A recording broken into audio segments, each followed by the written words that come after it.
Le monde a basculé en un instant. Le secteur s'était sous le feu ennemi, les sirènes hurlaient pendant que la ville se faisait déchiqueter. Des missiles rayaient le ciel sombre, transformant l'horizon en un véritable mur de flammes. Au milieu du chaos, une pierre bleue incandescente a transpercé l'atmosphère telle une météorite.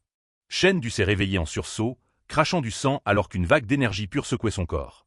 À l'intérieur de lui, un noyau rouge pulsait de vie, alimenté par cette mystérieuse force bleue. Des années plus tard, au lycée numéro 1 de la ville de Liang, l'examinateur en chef annonce à l'assemblée que la classe Hongxi est leur seule voie vers la gloire. Il explique que l'examen de placement est divisé en deux parties, académique et arts martiaux. Sur un total de 750 points, l'évaluation physique pèse le plus lourd avec 525 points. Il hurle aux élèves de donner leur maximum et de se diriger vers la salle d'examen. Shen Du avance avec la foule, se disant que c'est sa dernière chance de devenir un artiste martial. Il a passé 2 ans dans le coma, un long congé maladie qu'il a laissé loin derrière les autres. Expirant un nuage d'air froid, il sait qu'il doit saisir cette opportunité.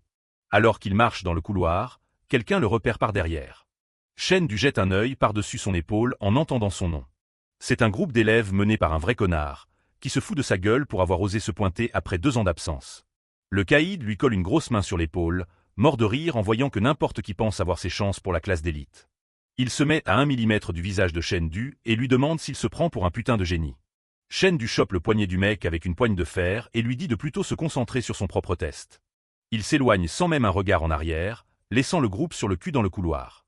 Le caïd bout de rage, se demandant d'où cette victime sort le culot d'être aussi arrogante. Son larbin lui dit de rester calme.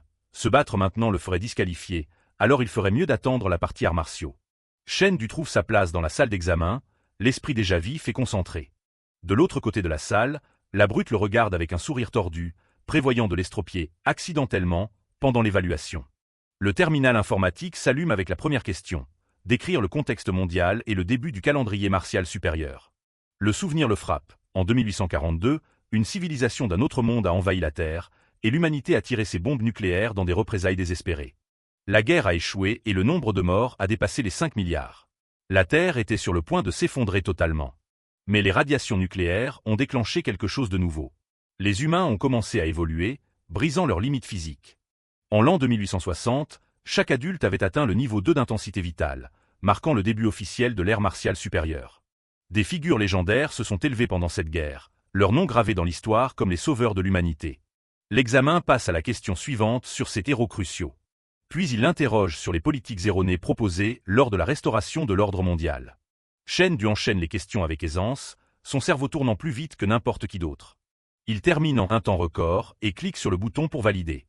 Il s'adosse à sa chaise, l'air totalement imperturbable pendant que le reste de la salle transpire encore sur ses réponses. Score parfait, exactement comme il s'y attendait. Son séjour dans cette étrange dimension lui a accordé une mémoire photographique. Les récompenses de cet espace ont aidé à éveiller son pouvoir spirituel, lui donnant un avantage qu'aucun congé maladie de 2 ans ne pourrait effacer. Il sait que la partie théorique n'est que le début. Il doit encore se préparer pour l'examen physique d'arts martiaux. Shen Du rentre chez lui et annonce son retour dès qu'il franchit la porte. Alors qu'il entre, sa convocation d'examen glisse de la poche de son survêtement. La sœur de Shen Du la rattrape, le grondant pour sa maladresse et l'avertissant de ne pas la perdre. La famille se réunit pour un dîner modeste, leur père apportant les derniers plats sur la table. Mais là, son père sort une bouteille de poudre de vitalité. Shen Du est abasourdi, sachant tout ce que sa famille a dû sacrifier pour se la payer. Son père tient un morceau de viande avec ses baguettes, souriant alors qu'il mentionne la poudre de vitalité qu'il a achetée pour booster les notes de Shen Du. Shen Du baisse les yeux, sentant le poids de cette dépense. Il essaie de dire à son père qu'il n'en a pas besoin pour intégrer la classe. Son père lui tape simplement sur l'épaule, lui disant d'arrêter de se prendre la tête et que la famille trouvera toujours un moyen de le soutenir. Un petit sourire illumine le visage de Shen Du. Il sait qu'il ne peut pas laisser le sacrifice de son père être vain. Plus tard dans la nuit, il s'assoit sur son lit, calculant le coût. 20 000 crédits, c'est une fortune pour eux, et il sait que devenir un artiste martial est le seul moyen de les mettre à l'abri. Il s'installe dans une posture méditative, de l'énergie bleue commençant à tourbillonner autour de lui alors qu'il se prépare pour le vrai boulot. La pièce s'estompe, remplacée par le froid mordant d'une terre désolée et glaciale. Shen Du se tient au milieu des plaines gelées, une épée plantée dans le sol tout près. Il explique que depuis son réveil du coma, il entre dans cet espace de cristal à chaque fois qu'il s'endort. L'objectif est simple, protéger le cristal central contre des vagues de monstres qui veulent le détruire. Si le cristal se brise, il passe toute la journée suivante dans le coma. Mais s'il meurt en le défendant, il se réveille en se sentant plus fort que jamais. Il esquive un coup massif d'un monstre singe à la fourrure blanche, ses mouvements nets et entraînés. Il porte une frappe décisive, abattant la bête tout en notant les bénéfices de cet entraînement secret. Des écrans systèmes apparaissent dans les airs, l'avertissant que la prochaine vague de monstres arrive dans 30 secondes. Shendu ne perd pas de temps, tailladant la horde en approche à une vitesse aveuglante. Il bondit dans les airs, son épée laissant des traînées de lumière alors qu'il se ferait un chemin à travers les monstres. Le sang gicle sur la neige pendant qu'il nettoie les derniers retardataires. Il atterrit lourdement, haletant d'épuisement et essuyant le sang sur sa joue. Il sait qu'il repousse ses limites. Il affiche son panneau de statut personnel pour vérifier sa progression. Ses stats s'améliorent, mais il n'est pas sûr que ce soit suffisant. Son intensité vitale est au niveau 5.1, et son style de l'épée de lumière fluide approche de la fin du palier 1. Le système sonne à nouveau. La 5e vague approche, et ça va être la plus dure jusqu'à présent. Un énorme dragon rouge, aussi connu sous le nom de lézard géant, émerge des ombres, rugissant alors que du feu dégouline de ses mâchoires. La bête lâche une explosion de flammes intenses, forçant Shendu à reculer en catastrophe pour éviter de finir rôti. Il se redresse rapidement, l'épée tirée et les yeux rivés sur la menace colossale face à lui. Le dragon se jette en avant avec une griffe massive, arrachant le sol là où il se tenait une seconde plus tôt. Une fraction de seconde plus tard, la queue de la créature fouette l'air, un poids énorme destiné à l'écraser sur le cou. Shendu se faufile à travers le chaos, évitant de justesse les frappes mortelles alors que le sol se fracasse autour de lui. Après être mort tant de fois dans cet espace, il commence enfin à lire les patterns d'attaque du lézard. Il exécute un mouvement spécial, la brise sous la forêt du style de l'épée de lumière. La frappe fait mouche, mais ça ne fait qu'enrager le dragon, ses yeux brillants alors qu'il entre dans une frénésie sanguinaire. Un coup violent l'envoie valser en arrière, son bras le lançant à cause de l'impact. Il lève les yeux depuis sa position accroupie, reconnaissant sa propre négligence mais soulagé d'être toujours dans le combat. Le lézard géant rugit à nouveau, ses mâchoires massives grandes ouvertes pour l'achever. Shendu serre les dents et charge. Il ne va pas perdre cette fois-ci. Il se dit de rester calme, concentré pour trouver la faille parfaite pour en finir. Il bondit haut dans les airs, l'énergie bleue explosant alors qu'il vise une frappe directement sur la tête de la bête. La lame mord profondément, la lumière et l'énergie explosant au point d'impact. Une déflagration massive de puissance secoue toute l'arène lorsque le coup de grâce atterrit. Shendu grince des dents, déversant chaque once de sa force restante dans l'épée. Le dragon essaie de le cramer avec du feu une dernière fois, mais il a déjà percé sa garde. Il sait que sa petite taille joue enfin en sa faveur. Il projette l'épée vers la tête de la cible, accompagné d'un flash aveuglant d'énergie bleue. Le lézard hurle à l'agonie alors qu'une fontaine de sang jaillit de sa tête. La 5e vague est terminée. Shendu se fend, sa lame brillant alors qu'il utilise son agilité supérieure pour trouver une faille dans la défense du lézard géant. Le monstre rugit de douleur quand la frappe touche, incapable de suivre les mouvements de Shendu. D'une dernière entaille surpuissante, la bête s'effondre, s'écrasant lourdement sur le sol gelé. Shendu se tient victorieux au-dessus du dragon abattu, l'air crépitant encore de l'énergie de son attaque. Un écran système bleu apparaît devant lui, le félicitant d'avoir défendu avec succès contre 5 vagues d'attaque de monstres. Sa puissance mentale augmente d'un niveau, et il reçoit une récompense rare, la méthode de visualisation immortelle du vide. Shendu étudie la notification, curieux de cette nouvelle récompense. Il sait que les méthodes de visualisation sont très prisées pour leur capacité à développer activement le pouvoir mental.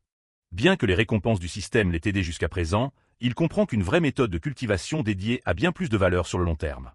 Un autre avertissement clignote. La prochaine vague de monstres approche, et ils ont l'air bien plus dangereux que tout ce qu'il a affronté. Il fixe l'horizon, se préparant pour le prochain défi. Des légions de créatures ténébreuses aux yeux rouges émergent de l'obscurité, leur présence bien plus oppressante que les vagues précédentes.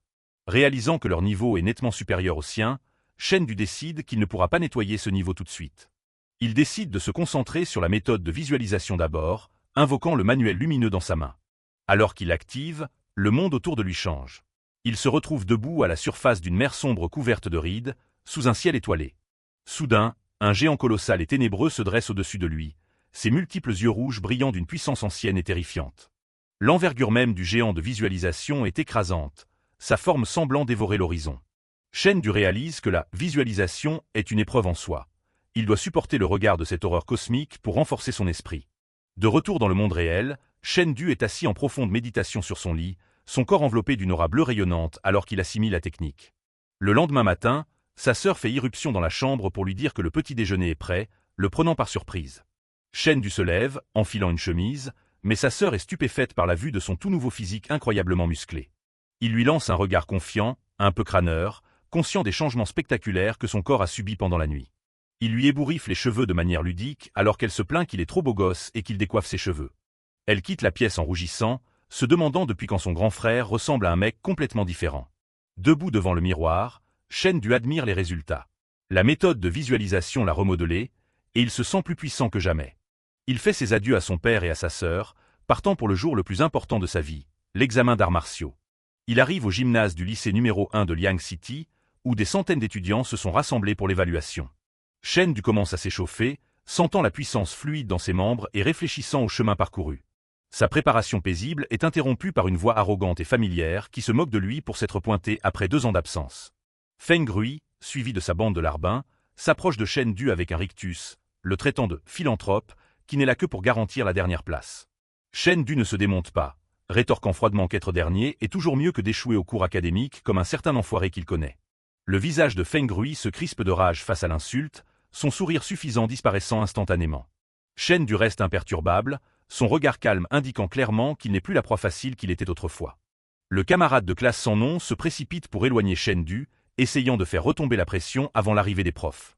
Feng Rui les regarde partir, les poings serrés alors qu'il jure de faire payer Cheng-Du pendant l'évaluation. Le camarade de classe sans nom prévient Cheng-Du qu'il s'est mis dans une sacrée merde en tenant tête à Feng Rui comme ça. Il lui explique que Feng Rui est devenu encore plus intouchable parce que son oncle a récemment été nommé doyen des élèves de l'école. Et il y a pire. La rumeur dit que le doyen a déjà fait fuiter les questions de l'examen à Feng Rui pour s'assurer qu'il prenne la première place. Cheng-Du plisse les yeux, réalisant qu'il devra surveiller ses arrières pour éviter tout piège ou coup bas que les profs auraient pu préparer. Malgré l'avertissement, Cheng-Du reste concentré. Il n'est pas là pour faire de la politique, il est là pour gagner. Le camarade de classe sans nom est bluffé par le calme apparent de Cheng-Du alors qu'ils rejoignent la file pour le début de l'évaluation. L'examen commence par un test de force. Un sac de frappe spécialisé est amené, et les règles sont annoncées. La personne avec le score le plus bas de chaque groupe sera immédiatement éliminée. Tandis qu'un drone caméra survole la zone, Cheng-Du regarde le premier groupe se préparer. Il sait qu'il doit montrer juste assez de force pour passer tout en gardant sa vraie puissance pour les duels. Cheng-Du reste posé, l'esprit concentré sur l'utilisation de la vitesse et de la précision qu'il a acquise grâce à son entraînement de visualisation. Tout près, Feng Rui transpire la confiance, certain que sa force brute fera de l'évaluation une simple formalité. L'évaluation du premier groupe commence officiellement. Un écran scindé représentant le choc entre le potentiel humain et le pouvoir monstrueux de la visualisation. Feng Rui est le premier à s'avancer, lançant un coup de poing puissant qui transporte tout son poids et son élan arrogant. Le sac de sable gémit sous l'impact de son coup, la force de la frappe envoyant un bruit sourd à travers le sol du gymnase. Ses sbires hurlent de joie alors que le score est révélé, impressionné que Feng Rui ait déjà atteint près de 1400 gines de force. Un des larbins de Feng Rui ricane en regardant Cheng-Du, convaincu que le décrocheur n'a aucune chance d'égaler un tel score. L'atmosphère de la pièce change brusquement lorsque Cheng-Du s'avance vers la marque, l'expression indéchiffrable et calme. Sans aucune mise en scène flashy, Cheng-Du frappe, son poing bougeant si vite qu'il est presque flou lorsqu'il entre en contact avec la cible. Les spectateurs sont réduits au silence lorsque le moniteur affiche un record de 1500 gines. Un exploit impossible pour quelqu'un de son niveau. Le camarade de classe sans nom explose de joie, les yeux écarquillés d'émerveillement face à cette incroyable démonstration de puissance du frère en qui il a toujours cru. Le professeur Ling examine les résultats des tests, et honnêtement, les maths ne collent pas. Une intensité vitale de niveau 5.1 devrait plafonner à 1000 gines, mais Cheng-Du a réussi à en atteindre 1500 d'une façon ou d'une autre. Même les élèves d'élite de la classe Hongxi n'arrivent pas à tirer ce genre d'efficacité. Il ne peut s'empêcher de se demander si ce gamin de la filière normale n'est pas en réalité un prodige caché des arts martiaux. Il appelle son assistant et exige de voir le dossier complet de l'élève Cheng-Du immédiatement. En parcourant les papiers, Ling voit que Cheng-Du a été suspendu pendant 2 ans, pourtant son palier de compétences martiales crève déjà le plafond. C'est peut-être même plus élevé que ce qui est écrit sur le papier maintenant. En bas dans le gymnase, Cheng-Du est juste en train de chier, l'air complètement insensible à tous ses yeux braqués sur lui. Une foule immense s'est rassemblée autour du ring de combat, attendant l'événement principal de l'après-midi.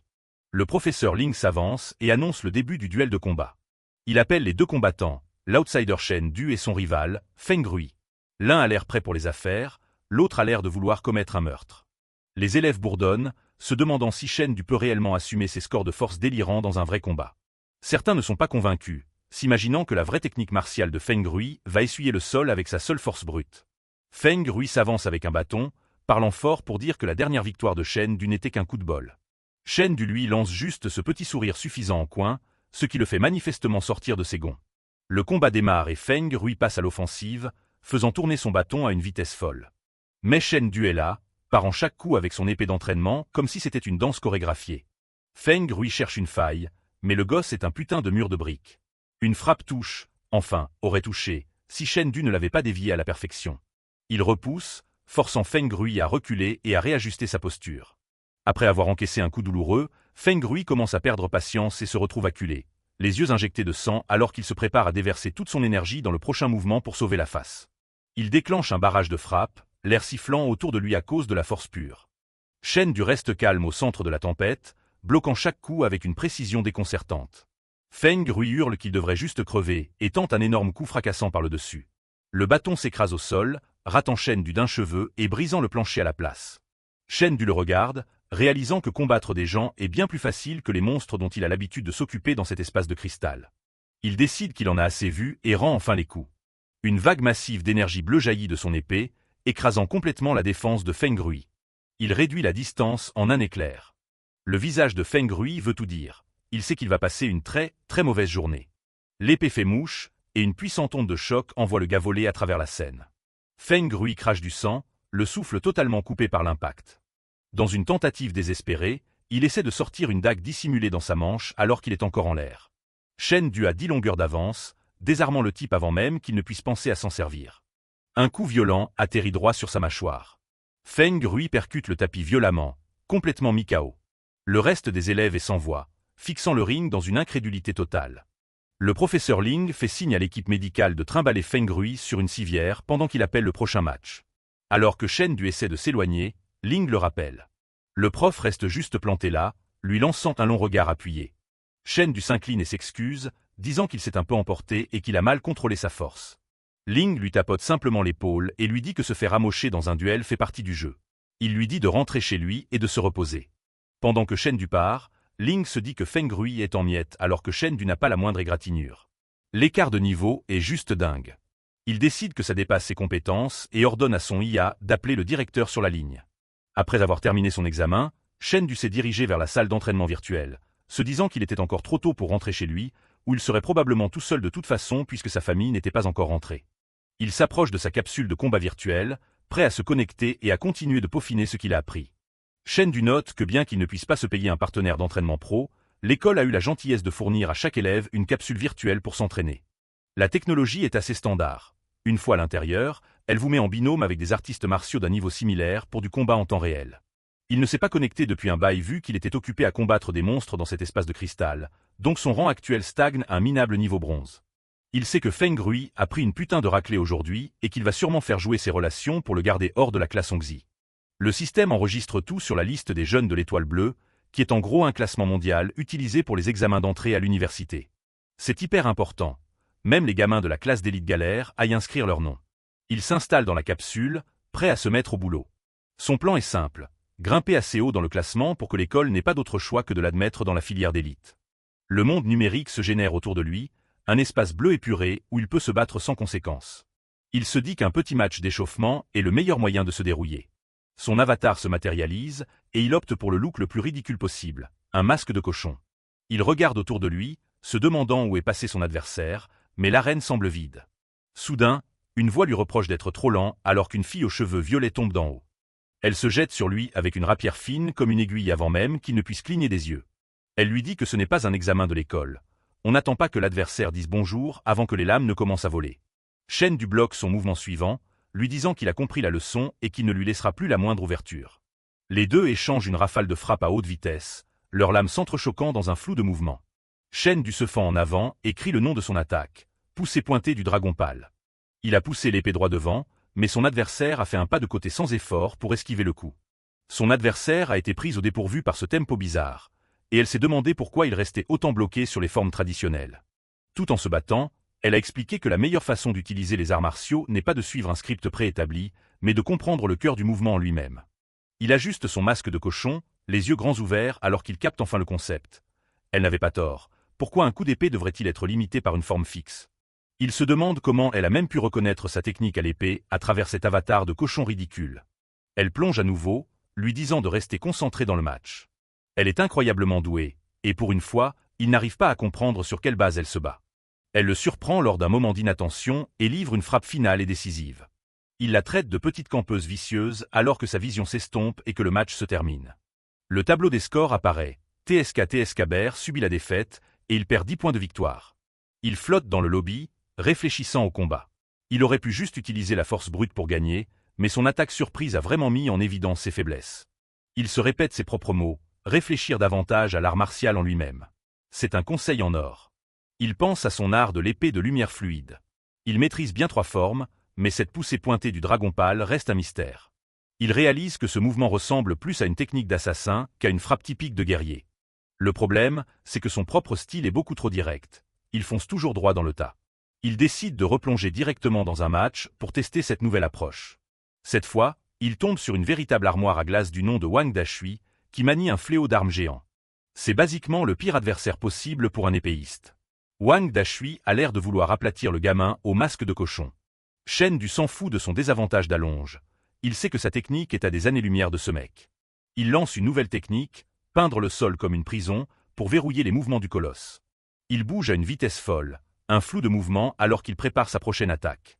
Wang Dashui se marre, lui disant qu'une épée n'est pas faite pour être utilisée comme ça et que sa force supplémentaire ne le sauvera pas. Il enchaîne avec un mouvement appelé les tambours d'or résonnent jusqu'aux cieux, prenant l'utilisateur du fléau complètement au dépourvu. Il fixe le grand gaillard à travers le masque de cochon et demande « C'est vrai ça ?» au moment où sa frappe touche. Shen Du exécute la technique de la « brise dans la forêt », se déplaçant avec une vitesse qui le transforme en un flash de lumière bleue. Wang Dashui est complètement dépassé, ses yeux parvenant à peine à suivre le mouvement alors que l'arène explose autour de lui. Avant même que le colosse ne puisse comprendre ce qui se passe, Shen Du a déjà disparu de son champ de vision pour réapparaître juste derrière lui. Il frappe avec la poussée pointée du dragon pâle, une technique qui délivre une explosion de puissance concentrée et lumineuse. L'écran des résultats le confirme. TSK Baer remporte la victoire, et les points de Shen Du commencent à grimper. Il reste planté là 1 seconde, reprenant son souffle. C'était la première fois qu'il réussissait vraiment à placer cette poussée spécifique dans un vrai combat. Il commence à réfléchir à la signification plus profonde de l'épée. Qu'est-ce que ça veut dire concrètement d'être habile avec une lame? Il réalise qu'il ne s'agit pas seulement de mouvements spectaculaires. Il s'agit d'être en perpétuel changement, alternant entre le dur et le doux, ou le caché et le visible. Un guerrier doit pouvoir frapper comme un coup de tonnerre soudain ou s'écouler aussi fluidement qu'un ruisseau de montagne. La poussée pointée du dragon pâle était la dernière pièce du puzzle, lui apprenant que l'épée peut être utilisée à la fois pour un honneur ouvert et pour des frappes secrètes. Le système émet un bip avec une notification. Sa maîtrise de l'art de l'épée de lumière fluide vient de grimper à 90%. Il se sent sur une bonne lancée et décide que la seule façon de vraiment maîtriser ses arts est de continuer à se battre jusqu'à ce que son corps mémorise la sensation. Il enchaîne match après match, et à chaque victoire, son niveau de compétence continue de monter en flèche. Il sort enfin de la capsule, avec l'impression que son estomac essaie de se manger lui-même à cause de l'épuisement physique total. Son appareil au poignet se met à vibrer avec une alerte. Il vient de faire son entrée dans le top 10 000 de la liste des jeunes. Il fixe l'écran sous le choc total. Il savait qu'il s'en sortait bien, mais le top 10 000 au niveau mondial, c'est gigantesque. Il ouvre la liste détaillée et voit son nom assis à la 6219e place mondiale. Son travail acharné commence enfin à payer avec de vrais chiffres. Mais la cerise sur le gâteau, c'est son classement en ville, numéro 1 de Liang City. Avec un score pareil, impossible que quiconque l'empêche de rejoindre la classe Hongxi maintenant. Bienvenue au lycée numéro 1 de Liang City. Le campus semble calme, mais quelque chose se prépare sur l'allée principale. Shen Du revient de son entraînement matinal quand il se fait barrer la route. C'est Feng Ligo, le doyen des élèves de l'école et l'oncle du type que Shen Du vient d'aplatir. Il a l'air de vouloir sa peau. Shen Du reste respectueux et lui adresse une simple salutation. Mais le doyen n'a aucune envie d'être poli. Il commence à aboyer à propos d'une inspection des uniformes, chipotant sur l'apparence de Shen Du. Shen Du fait juste remarquer qu'il porte, en fait, bien l'uniforme de l'école. Quelques élèves commencent à se marrer, alors le doyen hurle à tout le monde de la fermer. Les rumeurs commencent à circuler instantanément. Les élèves se disent que Shen Du est un homme mort puisque le neveu du doyen est toujours à l'hôpital. Certains affirment même qu'il n'a gagné son dernier combat que parce qu'il utilisait des produits dopants interdits. Feng Ligo commence à titiller Shen Du avec sa canne, qualifiant chaque partie de sa tenue de non conforme. Shen Du est juste paumé. Il suit le règlement à la lettre. Le doyen pète finalement un câble et essaie de le frapper avec sa canne. Trop lent. Shen Du attrape le bâton en plein vol comme si de rien n'était, pendant que le doyen hurle qu'il va le balancer au directeur. Mais il est loin de se douter que le directeur se tient juste derrière lui. Et avec lui, il y a Wang Gankan, le maire de Liang City. Le doyen pense qu'il est sauvé et essaie immédiatement de faire expulser Shen Du sur le champ. Le directeur Limu n'a pas l'air impressionné. Il lui dit simplement de se calmer. Le maire Wang ignore complètement le doyen et se dirige droit vers Chen Du. Il se présente et annonce à Chen Du qu'ils sont en fait venus ici spécialement pour le voir. Il s'avère que les statistiques de Chen Du n'ont pas seulement surpris l'école. Le maire révèle qu'il est maintenant classé numéro 1 dans toute la ville et dans le top 10 000 au niveau mondial. Le doyen a l'air d'avoir vu un fantôme. La foule est en délire. Être classé aussi haut sur la liste des jeunes de l'Étoile Bleue est pratiquement du jamais vu pour un étudiant normal. Soudain, les rumeurs sur le dopage disparaissent. Maintenant, tout le monde dit qu'il a sa place garantie dans la classe d'élite Tongzi. Feng Ligo s'effondre au sol, réalisant que sa carrière pourrait bien être finie pour avoir harcelé le plus grand génie de la ville. Le directeur dit à Chen Du de les suivre, mentionnant que son transfert vers la classe d'élite a déjà été validé. Il se dirige vers une salle de réunion privée pour parler affaires. Deux autres espoirs de haut niveau attendent déjà à l'intérieur. Liu Bo, le numéro 2 de la ville, et Moret, le caïd de la classe Tongzi. C'est un duel de regards assez gênant entre trois. Ils ne se sont même jamais rencontrés avant aujourd'hui. Le maire va droit au but. Il y a un énorme tournoi qui se prépare pour les 100 villes de leur district. Et comme la sélection est basée sur le classement de la nuit dernière, ces trois-là sont ceux choisis pour représenter la ville. Ça s'appelle le tournoi d'hégémonie des 100 villes, et il se déroule au lycée de High City. Chen Du encaisse l'information. C'est exactement le genre d'étape dont il a besoin. Le maire leur demande s'ils sont prêts à participer. Moret a une question, cependant. Puisque tout est basé sur les classements, il se demande pourquoi ils n'utilisent pas simplement le combat virtuel. Le maire explique que les dirigeants veulent voir l'efficacité en combat réel, bien qu'ils auront des artistes martiaux de haut niveau en réserve pour la sécurité. Chen Du fait un calcul rapide. Avec ses progrès actuels, il est persuadé de pouvoir finir dans le top 3. Le maire Wang leur dit de ne pas trop se mettre la pression et de le voir simplement comme une occasion de jauger leur père. Chen Du lève la main le premier, et les deux autres suivent rapidement. Le maire est ravi. Il adore voir ce genre de flamme chez les jeunes. Mais pour Chen Du, c'est personnel. Gagner ce tournoi signifie que sa famille n'aura plus jamais à s'inquiéter pour l'argent. L'esprit de Chen Du est déjà concentré sur le gros lot, finir dans le top 3 de la guerre des 100 villes à venir. Mais d'abord, il doit survivre à son premier jour dans la classe d'élite Tongzi. Il remarque tout de suite que quelque chose est différent. Les bureaux ne sont pas attribués. Il se dit qu'il va juste prendre une place et faire profil bas. Mais avant même d'avoir pu s'asseoir, une main gigantesque s'abat lourdement sur son épaule. C'est Pan Wu, le gars qui tient la 10e place de la classe. Il domine Chen Du de toute sa hauteur et n'est pas ravi de voir un petit nouveau lui piquer sa place. Il se penche en avant, essayant d'utiliser sa carrure massive pour intimider le nouveau. Il ressemble plus à un ours grizzly qu'à un lycéen, mais Chen Du ne bronche même pas. Franchement, tout ce délire de petites frappes de cours de récré lui semble complètement dépassé. Juste au moment où la tension monte, un type avec un bonnet s'interpose. Il dit à Pan Wu de se calmer, expliquant que Chen Du ne connaît juste pas encore les règles. Chen Du est d'ailleurs impressionné. Ce mec a bougé si silencieusement qu'il ne l'a même pas remarqué, et son niveau d'énergie crève le plafond. Pour une raison quelconque, le grand gaillard l'écoute et recule, mais il s'assure de dire à Chen Du qu'il lui laisse passer sa juste pour cette fois. Le mec au bonnet lui explique comment ça marche ici. Tout est décidé par les numéros de siège, une hiérarchie littérale basée sur la force. Ils ont des batailles mensuelles pour déterminer l'ordre. Et si t'es dans les 10 derniers, tu n'as pas de chaise du tout, tu restes debout tout le mois. Tu parles d'un enjeu de malade. La pression compétitive dans cette classe est à un tout autre niveau. Comme il vient d'arriver, les classements du mois sont déjà figés, mais il a le droit de défier quelqu'un pour réclamer sa place. Chen Du est curieux, cependant. À part ne pas avoir à rester debout, il demande s'il y a d'autres avantages à être mieux classé. Parce que si les récompenses valent le coup, il pourrait bien avoir à se bouger un peu le cul. Le type sourit simplement et lui dit que logiquement, plus le siège est haut, meilleur est le traitement. Il s'avère que les premières places reçoivent des subventions massives en ressources de la part de l'école. Entendre le mot « ressources » est tout ce dont il a besoin. Pour sortir sa famille de la pauvreté, Chen Du décide qu'il a besoin d'un siège bien classé immédiatement. Le professeur Ling entre et dit à tout le monde de se rendre directement à la salle de combat d'à côté. C'est l'heure du cours. La salle de combat est une arène gigantesque à la pointe de la technologie, conçue pour du vrai combat. Ling explique les règles. Chaque étudiant a droit à 3 défis, et leur siège final sera décidé par leur performance lors de ces matchs. Chen Du ne perd pas de temps.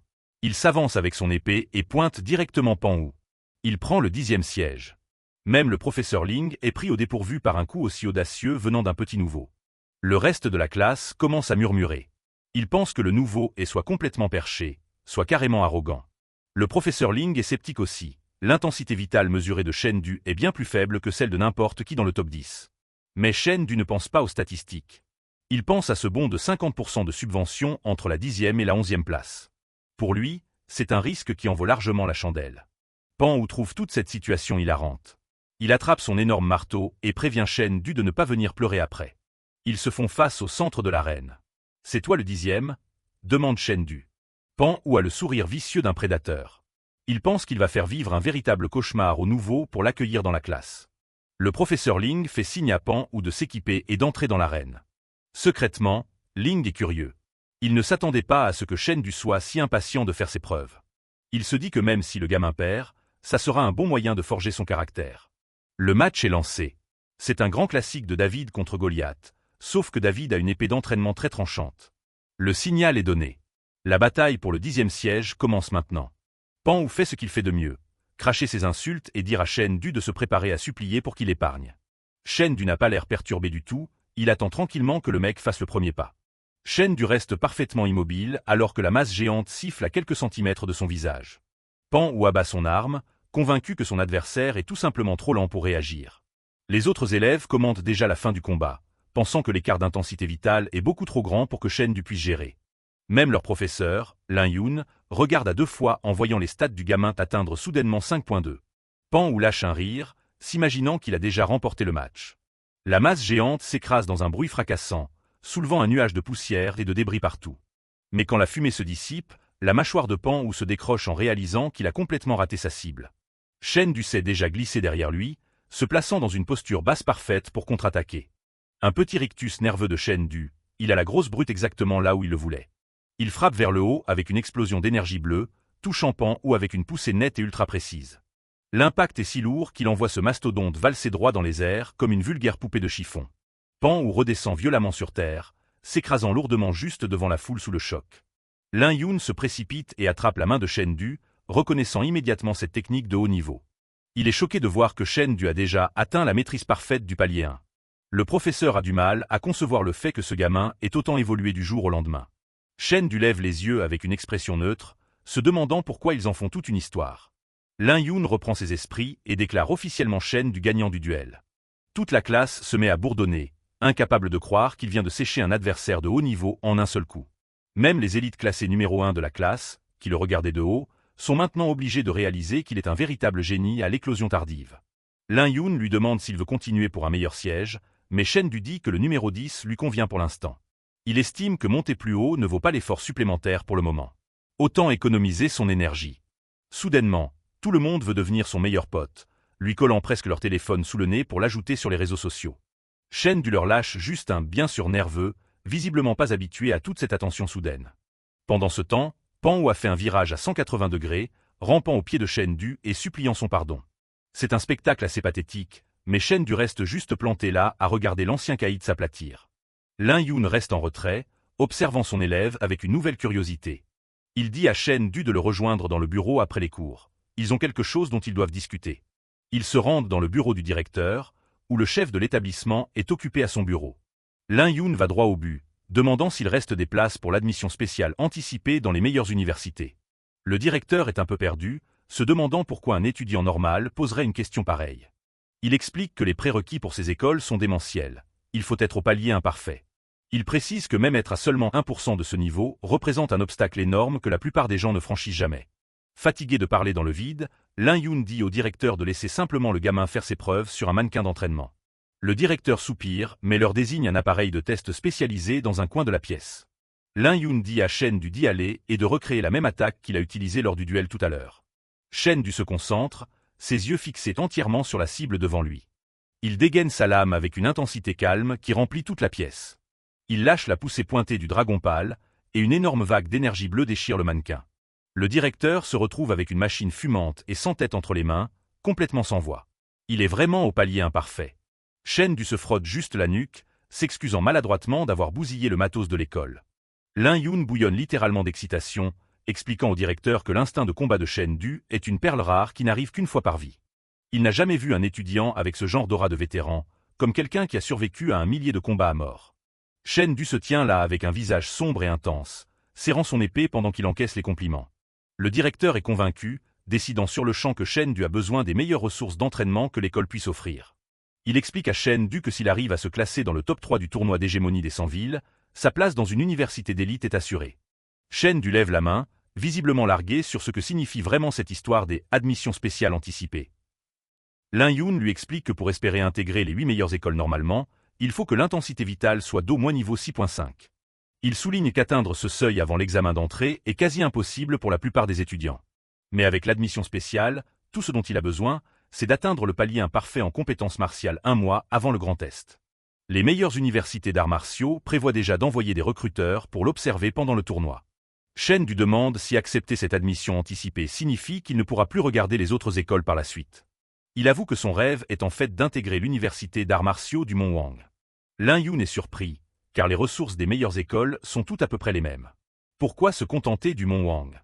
La question déclenche un souvenir vieux de 6 ans, lorsque le district du nuage de tonnerre a été pris au dépourvu par une attaque brutale de la race géante. Bien que les renforts soient arrivés, le manque d'effectifs immédiats a causé la perte de centaines de milliers de vies dans le chaos. L'ampleur de la destruction était inimaginable, laissant la ville en ruine. L'image de sa maison réduite en cendres est quelque chose que Shen Du ne pourra jamais oublier. Tout ce qu'il veut, c'est s'assurer que sa famille soit en sécurité et n'ait plus jamais à revivre ce genre de cauchemar. Si Liang City affronte une autre crise un jour, il veut être assez fort pour être celui qui les sauvera.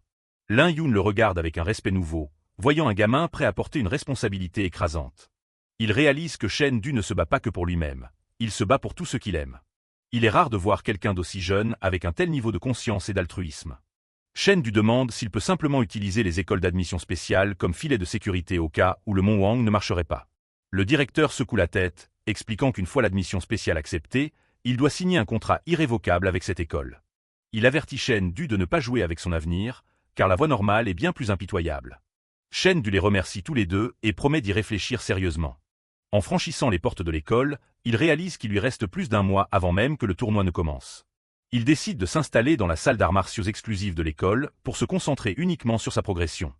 Pour accélérer les choses, il prévoit d'utiliser des médicaments de haute qualité du palais des arts martiaux technologiques pour booster son intensité vitale. Le monde est protégé par 3 forces majeures qui coopèrent pour maintenir l'humanité en vie. D'abord, il y a le palais des arts martiaux extrêmes, qui gère les affrontements directs avec les civilisations extraterrestres. Ensuite, il y a le palais des arts martiaux technologiques, qui se consacre à l'amélioration du potentiel physique et martial global de l'humanité. Enfin, l'Alliance des artistes martiaux est chargée de maintenir l'ordre au sein de la société humaine. Le palais des arts martiaux technologiques a été fondé par Durag, une figure légendaire considérée comme le 2e humain le plus fort en vie. Shen Du arrive à la pharmacie du palais, où une réceptionniste est prête à l'aider pour son achat. Il demande 3 boîtes de pilules de sang cuit de foudre, ce qui prend la réceptionniste au dépourvu. Elle lui explique que ce ne sont pas de simples vitamines en vente libre. Il doit passer un test d'endurance avant même qu'on puisse les lui vendre. Ces pilules sont incroyablement puissantes mais dangereuses, avec des propriétés capables de ravager les méridiens d'une personne. Si on n'arrive pas à rester concentré pendant 30 minutes après en avoir pris, la foudre contenue dans le remède peut devenir chaotique et mettre votre vie en danger. Elle le conduit dans une salle de test pour s'assurer qu'il peut supporter la tension sans le moindre incident. Elle lui dit qu'elle s'apprête à lancer le test et lui demande s'il est prêt à y aller. Shen Du reste aussi calme que d'habitude, lui adressant un simple hochement de tête et disant qu'il est prêt à commencer. Shen Du se tient devant la console, terminant son test d'endurance pendant que la réceptionniste l'observe avec un air perplexe. La réceptionniste reste scotchée à l'écran, en état de choc complet, alors que Shen Du s'éloigne tranquillement, sans la moindre goutte de sueur. Tandis qu'il part, elle est déjà au téléphone avec le département technique, persuadée que la machine de test a dû disjoncter. De retour dans sa salle d'arts martiaux privée à l'école, Shen Du revoit les consignes strictes pour les pilules de sang cuit de foudre. Il baisse les yeux sur les pilules, se disant que le test du magasin était une promenade de santé vu que ce n'était que la moitié de l'intensité d'une seule dose. Il se dit que s'il en prend 3 d'un coup, la douleur sera peut-être 10 fois pire, mais ça devrait rester gérable pour lui. Il les avale, et ses yeux sortent presque de leurs orbites quand la douleur gérable le percute comme un train de marchandises à grande vitesse. De violents arcs électriques bleus jaillissent de son corps, et il lâche un hurlement bestial de pure douleur indescriptible. Couvert de sueur et crépitant encore d'électricité, il force un sourire douloureux, se demandant si c'est tout ce que le médicament a dans le ventre. Il lâche une longue expiration tremblante alors que la surcharge commence enfin à se stabiliser dans son organisme, le laissant complètement vidé. Une notification système apparaît, confirmant que son intensité vitale vient de sauter de 5.2 à 5.3 d'un seul coup. Il est surexcité d'être un peu plus près du niveau 6.5, pensant qu'il pourra peut-être esquiver la voie de l'admission anticipée s'il continue de grandir à ce rythme. Il vérifie ses pilules restantes et son solde bancaire, réalisant qu'il a seulement de quoi tenir ce rythme pendant une dizaine de jours. Il soupire, sachant qu'il doit absolument s'assurer une place dans le top 2 du tournoi pour se payer les ressources nécessaires à sa progression. Le tribut physique est énorme. Son corps est temporairement paralysé et ravagé par la puissance persistante de la foudre en lui. Puisque son corps est hors service pour l'instant, il décide de concentrer ses efforts sur l'entraînement mental dans l'espace de cristal. Il serre les poings alors que sa conscience commence à dériver vers le royaume de visualisation, prêt pour plus de bastons. Après une nuit entière à combattre des géants dans sa tête, il sent que son pouvoir mental a franchi un tout nouveau palier de puissance. Il se remet sur ses pieds, se sentant revigoré et prêt à mettre ses stats améliorées et ses compétences de combat à l'épreuve. Il visualise d'énormes géants ténébreux et les déchiquette avec une vitesse fulgurante et une précision mortelle. Maintenant que la subvention de l'école est enfin arrivée sur son compte, Shen Du est plus que chaud pour retourner en cours et montrer ses progrès. La scène bascule vers la classe Hongxi, où les étudiants les plus balèzes de la ville sont réunis. Le professeur Yadi commence la leçon, introduisant le concept de l'attachement du pouvoir mental. C'est un cours spécialisé, généralement réservé à ceux qui ont déjà atteint le palier 2 en force mentale. Les élèves sont déjà intimidés, sachant que l'intensité vitale du prof atteint un niveau faramineux. Yadi explique que bien que les compétences martiales renforcent la force physique, la maîtrise de l'esprit rend ces compétences 2 fois plus efficaces. Elle souligne que sans concentration, l'énergie physique se disperse dans tout le corps au lieu d'être utilisée. Un bon contrôle mental permet de concentrer tout cet excédent d'énergie pour obtenir une puissance explosive. C'est le cœur même de l'attachement du pouvoir mental. Faire travailler chaque fibre de votre corps en parfaite synchronisation. Shen Du remarque que le reste de la classe n'a pas l'air surpris, supposant qu'ils maîtrisent déjà ça en privé. Le professeur leur rappelle que tant que leur pouvoir mental n'aura pas atteint le palier 10, ils ne pourront mobiliser qu'une fraction de leur force. Elle leur suggère de ne pas y passer trop de temps pour l'instant, car l'intensité vitale reste la priorité pour leurs examens. D'un mouvement de la main, elle invoque une flûte et ordonne à tout le monde de se lever. Elle s'apprête à jouer la « chanson de l'épuisement » pour tester leur résistance mentale et voir s'ils ont progressé depuis le dernier trimestre. Elle regarde directement Shen Du et lui dit qu'il n'est pas obligé de participer vu qu'il est nouveau. Shen Du réalise qu'elle essaie juste de lui éviter la honte de s'effondrer immédiatement devant tout le monde. Il trouve qu'elle le sous-estime, supposant qu'il n'a qu'un pouvoir mental de palier 1. Il prend la parole, la surprenant en insistant sur le fait qu'il veut participer. Yadi lâche un petit sourire de défi et lui dit d'y aller. Elle pense qu'il est un peu trop compétitif pour son propre bien, supposant qu'il va galérer tout autant que les autres. Elle prévoit de le retenir après les cours pour lui faire la morale quand il échouera inévitablement au test. Elle porte la flûte à ses lèvres, prévenant la classe que la mélodie va les vider aussi bien mentalement que physiquement. Les étudiants d'élite crient qu'ils sont prêts, l'air persuadés de pouvoir supporter la pression. Ils rayonnent littéralement de fierté, impatients de prouver leur supériorité. La musique commence, tourbillonnant dans la pièce en vagues d'énergie spirituelle violette et épaisse. Shen Du ressent le poids mental de la mélodie alors qu'elle commence à s'abattre sur lui. Soudain, un fantôme ténébreux apparaît devant lui, une hallucination physique déclenchée par la musique. L'illusion attaque, et Shen Du doit réagir à la vitesse du fantôme. L'illusion a lâché un coup de pied dévastateur, et pendant que Shen Du bloquait le coup, il a réalisé que cette hypnose spirituelle semblait incroyablement, absurdement réelle. Malgré l'assaut, il reste concentré, ses yeux calmes suivant le faux adversaire. Yadi est choqué de le voir tenir sa position aussi facilement, sans avoir l'air le moins du monde perturbé. Il va même jusqu'à fermer les yeux, montrant qu'il maîtrise totalement ses sens. Elle admet que sa résilience mentale est bien plus coriace qu'elle ne l'aurait cru. Voulant voir où se trouve sa limite, elle décide de monter la puissance spirituelle d'un cran. La pression accrue est trop forte pour les autres, qui commencent à s'effondrer en cherchant leur souffle. Elle remarque qu'à ce stade, presque toute la classe atteint son point de rupture. Elle reporte son regard sur Shen Du, s'attendant totalement à le voir craquer sous l'effort. À sa grande stupéfaction, il est toujours là, versant à peine une goutte de sueur. Elle se demande comment quelqu'un issu d'un milieu pauvre peut posséder un talent spirituel aussi immense. Il est rare de voir quelqu'un doué à la fois en compétences martiales physiques et en puissance mentale pure. Même Pan Wu rit depuis le sol, se sentant un peu mieux vis-à-vis de sa propre défaite maintenant qu'il voit de quoi Shen Du est capable. L'énergie spirituelle atteint son sommet, une dernière vague écrasante de pression. Alors que les meilleurs élèves rampent par terre, il réalise que Shen Du est assez talentueux pour concourir au plus haut niveau de l'élite. Yadi est complètement scotché, Moleité, le premier de la classe, est tombé au niveau 6, mais Shen Du est toujours debout au niveau 7. Elle décide de pousser l'intensité au niveau 8 pour voir ce qu'il a vraiment dans le ventre. Shen Du commence à sentir la douleur, mais il refuse de flancher sous la pression. Le géant de visualisation le domine, une manifestation physique de la pression mentale qui tente de l'écraser. Il riposte contre le fantôme, chaque coup frappé ressemblant à une vraie lutte physique. Le poids de l'attaque spirituelle est titanesque, menaçant de briser sa détermination. Il serre les dents, dégoulinant de sueur en réalisant à quel point cette pression est lourde. Il laisse échapper une respiration saccadée, son corps forçant pour suivre le rythme de son esprit. Yadi observe, fasciné, pensant que c'est un miracle qu'un pouvoir mental puisse surpasser des stats physiques à ce point. Elle réalise qu'avec ses compétences martiales et son immunité spirituelle, il serait un vrai cauchemar sur le champ de bataille. Pour elle, il ressemble au guerrier parfait à envoyer contre la civilisation du Grand Œil. Plus tard, la rumeur du double talent de Shen Du fait le tour des couloirs de l'école. Yadi confirme ses découvertes avec Lin Yun, la voix encore un peu haletante après ce qu'elle vient de voir. Dans son bureau, le directeur est tellement choqué qu'il en a presque les cheveux dressés sur la tête. Madame Yadi n'en croyait tout simplement pas ses yeux, sachant qu'une école de niveau moyen comme la leur était sur le point de produire un futur guerrier marche-ciel de niveau 20. Le directeur a souligné que les guerriers de cette trempe sont 1 sur 1 million, et que Shen Du est tout simplement trop doué pour les standards d'une académie normale. Il pense que le gamin a sa place dans l'une des 3 académies martiales d'élite, où seuls les candidats de premier plan sont envisagés. Il explique à Lin Yun que l'université du Dragon Noir va commencer sa sélection des premières années à Cyber City après le tournoi. Lin Yun hoche la tête, assumant la responsabilité de convaincre Shen Du de tenter le coup. Un peu plus tard, Shen Du se dirige vers le bureau principal de l'école. Il se demande pourquoi son prof l'a convoqué pour un entretien privé aussi vite. Lin Yun va droit au but et lui demande s'il a déjà entendu parler de l'université du Dragon Noir. Il lui explique que les écoles de ce calibre se moquent des scores d'examen. Ils ne veulent que des génies qui ont une chance de devenir des guerriers marche-ciel. Ces guerriers d'élite possèdent un statut qui est pratiquement transcendant dans leur monde. Mais la barre est placée incroyablement haut. Il faut avoir une force vitale quasi parfaite et une maîtrise martiale très avancée. Lin Yun fait remarquer que même parmi les guerriers du lycée, atteindre ce niveau est rare sans complément hors de prix. Il demande à Shen Du s'il a vraiment conscience des sacrifices requis pour maintenir ce genre de progression. Shen Du reste silencieux un instant, mesurant la gravité de ce choix.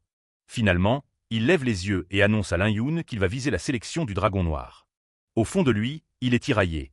Le pari de partir pour Cyber City pourrait signifier faire ses adieux à sa famille pour de bon. Lin Yun est satisfait de sa résolution, lui garantissant qu'avec ses compétences actuelles, les meilleures écoles sont quasiment acquises. Il conseille à Shen Du d'utiliser les autres grandes écoles comme filet de sécurité pendant qu'il vise l'élite absolue. Il reste encore un mois avant le tournoi, et le prof veut qu'il se concentre exclusivement là-dessus pour l'instant. Le soleil se lève le lendemain matin sur la ville. À la maison, l'odeur du petit déjeuner emplit l'air pendant que Shen Du se prépare pour sa journée. Sa sœur l'observe manger, l'air sceptique. Elle n'arrive pas à mettre le doigt dessus, mais son grand frère lui semble complètement différent ces derniers temps, plus fort et plus mystérieux. Shen Du lâche la bombe. Il va emménager dans les dortoirs de l'école dès aujourd'hui pour se consacrer entièrement à son entraînement. Sa mère a l'air inquiète, craignant que repousser ses limites ne le renvoie dans le coma. Sa sœur demande comment il a pu obtenir une chambre, puisque les logements devaient être réservés avant le début du trimestre. Il lui lâche un petit sourire, la rassurant sur le fait que l'école lui donne toutes les ressources dont il a besoin. Il explique qu'en tant qu'étudiant de la classe Hongzi, il a droit à sa propre chambre privée pour s'entraîner et se reposer. Son père lui lance un regard plein de fierté, lui disant de garder cette motivation et de ne pas hésiter s'il a besoin de quoi que ce soit de la maison. Le père de Shen Du lui adresse un regard ferme et encourageant, lui disant de juste foncer avec tout ce qu'il a dans le ventre. Shen Du jette son sac sur son épaule, finissant son petit déjeuner et annonçant qu'il décolle pour commencer son nouveau régime d'entraînement. Toute sa famille l'encourage depuis la table. Son père lui dit de bosser dur, sa mère lui souhaite bonne chance, et sa sœur exige qu'il revienne avec le trophée de la première place. De retour sur le campus, tout a l'air plutôt calme sur le terrain aujourd'hui. Shen Du fait un rapide inventaire, vérifiant sa réserve de pilules de cuisson et de lait avant de s'y mettre. Il se dit que toutes ces ressources offertes par l'école valent au moins 50 briques. Putain, les arts martiaux c'est vraiment un truc de riche. Pas de temps à perdre. Cela dit, il tape sur les paramètres pour lancer sa session privée. Il entre dans la salle d'entraînement, toujours avec son sac à dos, prêt à faire le boulot. Il appelle son IA, Petit Ours, pour qu'elle monte la gravité à 5 fois le niveau normal. La pression s'abat sur lui comme 15 éléphants adultes, mais Shen Du trouve juste que ça devient intéressant. La machine d'entraînement aux arts martiaux active ses 4 bras, et c'est parti pour le 4e round. Un poing en métal massif arrive à toute vitesse, prêt à lui arracher la tête proprement. Il sait qu'il ne peut pas encaisser ses coups de face. Un faux mouvement sous cette gravité et il risque des déchirures musculaires ou pire. Il déplace son poids, glissant sous l'attaque juste à temps. Les yeux rouges de la machine brillent alors qu'elle calcule son efficacité d'esquive. Apparemment, il bouge trop et gaspille son énergie. Elle change de tactique, attaquant d'en haut et d'en bas simultanément pour le piéger. Shen Du sourit simplement.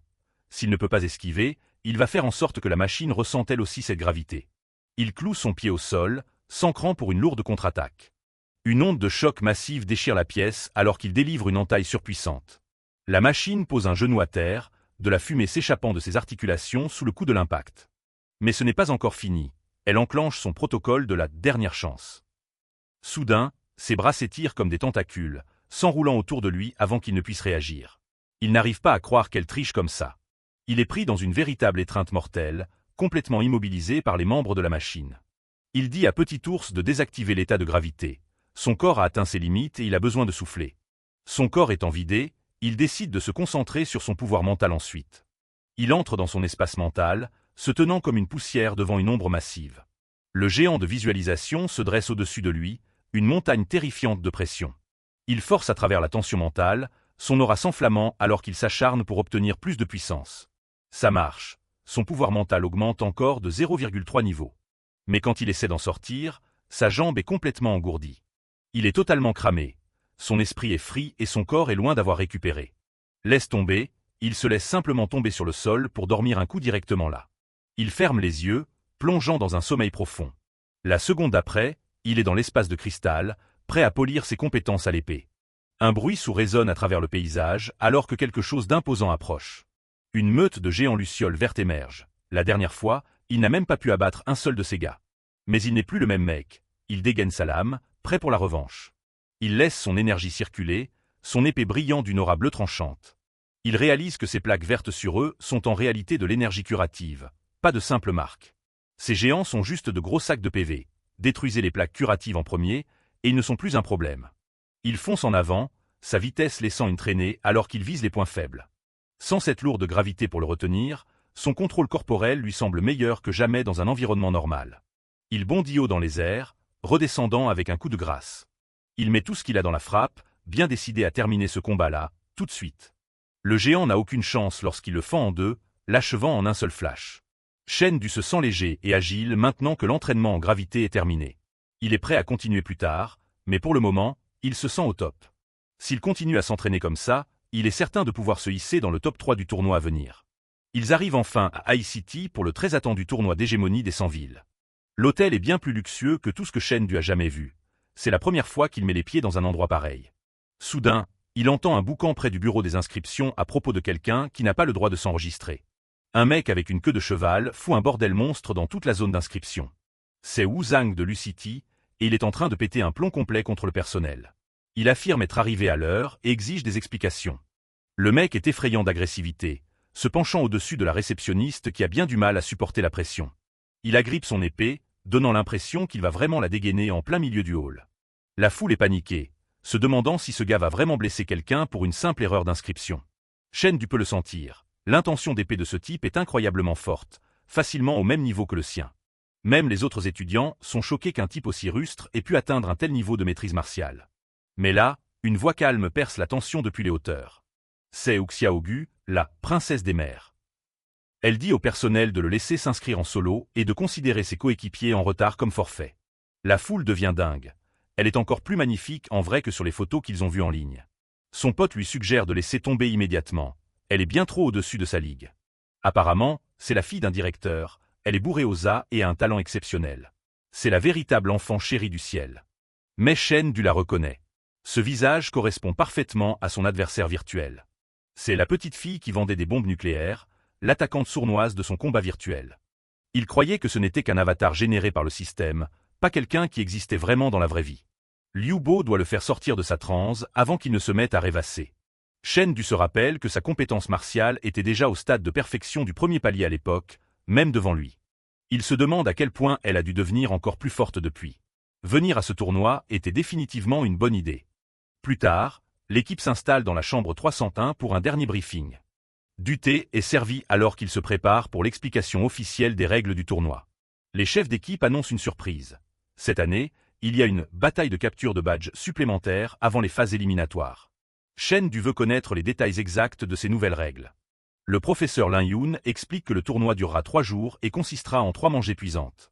La première manche commence demain dans une forêt. En 13 heures, ils devront collecter les badges Gao et Wu. Après avoir chopé les badges, ils doivent atteindre le point de ralliement. Le nombre de coéquipiers qui y arrivent détermine si l'équipe est qualifiée. Shen Du demande combien de ces badges se trouvent réellement sur le terrain. Il y en a 50 de chaque, ce qui veut dire que seules 50 équipes peuvent passer. Au moins la moitié des participants seront virés dès le premier jour. La deuxième manche est un tournoi éliminatoire en 1v1 avec quasiment aucun temps de repos.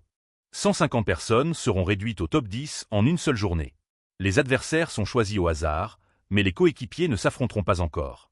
Ses coéquipiers sont soulagés de ne pas avoir à affronter ce monstre de Shen Du dans le tableau.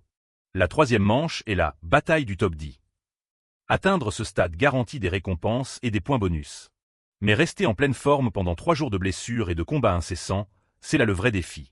Le vainqueur ne sera peut-être pas l'individu le plus fort dans l'absolu, mais ce sera le plus complet dans l'ensemble. Lin Yun lève un doigt. Il y a une dernière règle cruciale. Tuer est strictement interdit. Leurs vrais ennemis sont les civilisations extraterrestres, pas les autres humains.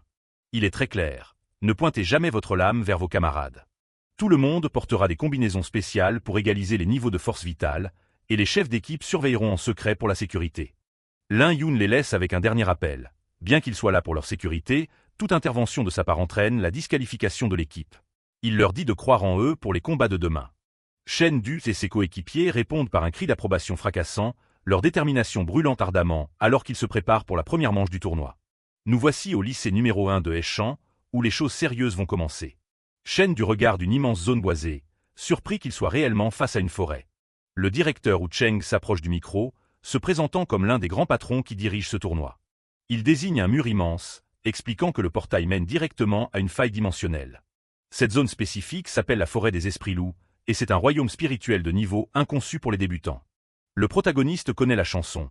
Les royaumes spirituels sont des espaces extraterrestres grouillants de monstres et comptant 0 résidents humains. Wu Cheng rassure la foule nerveuse en disant que l'espace est stable et qu'il ne va pas s'effondrer sur eux. Apparemment, l'endroit a été nettoyé personnellement par le 3e guerrier le plus fort du monde, donc c'est aussi sûr que peut l'être une forêt infestée de monstres. Mais même avec une certification de sécurité, le directeur les prévient qu'il y a toujours un vrai risque d'y laisser sa peau. Un étudiant, Wu Zhang, se fait dire qu'il ne peut pas partir tout seul. On doit lui attribuer une équipe en fonction de son niveau de puissance. Observant depuis le côté, le garçon en survêtement remarque que l'épéiste solitaire a l'air d'en avoir déjà marre de tout le monde.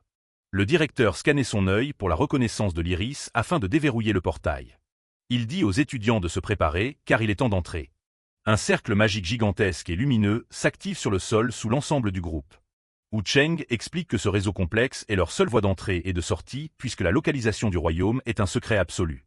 C'est aussi leur issue de secours, conçue pour les sortir de la même si la faille elle-même se refermait. Chaque équipe est sur le point d'être larguée aléatoirement sur l'un des 1000 points différents à travers les bois. L'objectif est simple, trouver l'un des 300 repères, mais seuls 100 d'entre eux contiennent de vrais badges. Le cercle commence à bourdonner d'énergie alors qu'il s'active complètement. Dans un flash de lumière aveuglant, les étudiants sont téléportés instantanément.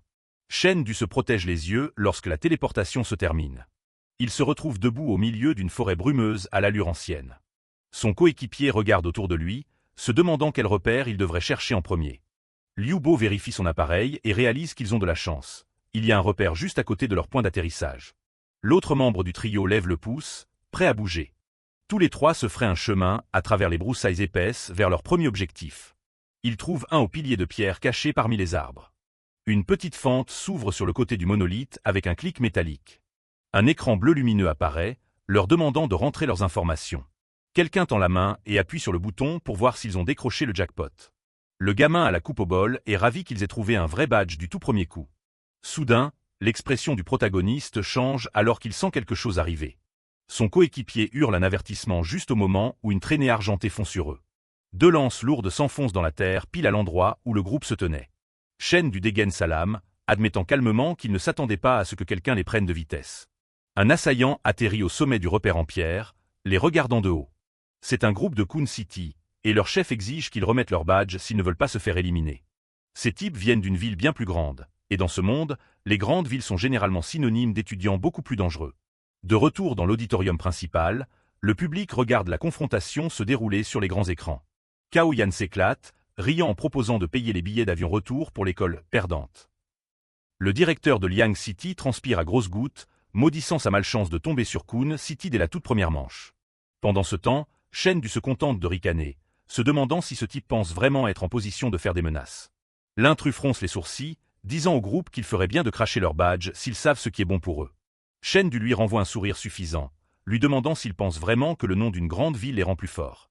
Le chef de l'équipe de Kun City dégaine sa lame, ayant clairement fini de discuter. Il fonce avec une lance, déclarant que ces gamins seront les tout premiers à se faire jeter du tournoi. L'attaquant, Li Yuan, hurle que c'est sa force personnelle qui compte vraiment, et qu'il est destiné à devenir le meilleur lancier de sa ville. Les deux coéquipiers de Shen Du étaient absolument furieux en entendant la provocation de ce bouffon, mettant au défi les gamins de la petite ville de faire un pas en avant et d'essayer de se défendre. Shen Du dit à sa propre équipe de reculer et de le laisser gérer ça.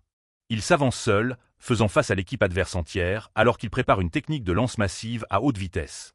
Le trio de Kun City saute en l'air, de multiples lances pleuvant sur lui d'un seul coup. Avec une série de frappes fulgurantes, le protagoniste part chacune d'entre elles en plein vol. Li Yuan atterrit, complètement sous le choc qu'une seule épée ait suffi à arrêter toute leur puissance combinée. La poigne du garçon sur son arme est comme du fer, son bras ne tremble même pas sous l'impact. Le lancier n'en revient pas, tout le monde ici est censé être au même niveau, alors pourquoi ce mec est-il tellement plus rapide? Shen Du plisse les yeux, réalisant que si Li Yuan se débrouille, ses coéquipiers sont juste de vrais boulets. Il active sa puissance mentale de niveau 9, concentrant tout dans son prochain mouvement. Une onde de choc massive éclate alors qu'il déclenche une frappe ascendante dévastatrice. La pression phénoménale de l'attaque envoie valser toute l'équipe adverse en arrière. Li Yuan halète, luttant pour rester debout après ce coup absolument monstrueux. La poussière retombe, montrant la force dingue que le gamin a mis dans cette parade à une main. Les deux larbins de Kun City sont KO sur le coup, tandis que leur chef est essoufflé, tenant à peine sa lance. Li Yuan serre les dents, terrifié qu'un nobody pareil puisse avoir une telle force brute écrasante. Shen Du ne lui laisse pas une seconde de répit. Il sait qu'il doit éliminer la plus grosse menace tout de suite. Il prépare son art de l'épée de lumière fluide pour un coup de grâce qui ne laissera aucune place au doute. Soudain, une main s'élance et attrape la lame avec juste 2 doigts. C'est le professeur Lin Bei qui intervient pour arrêter le combat avant qu'il ne devienne mortel. Li Yuan tremble encore, hurlant désespérément qu'il peut encore se battre, mais il est clairement cuit. L'instructeur le rembarre, soulignant que la puissance de Shen Du est déjà à un niveau pro. Il dit au lancier que même s'il avait bloqué ce dernier coup, il n'aurait pas survécu au suivant.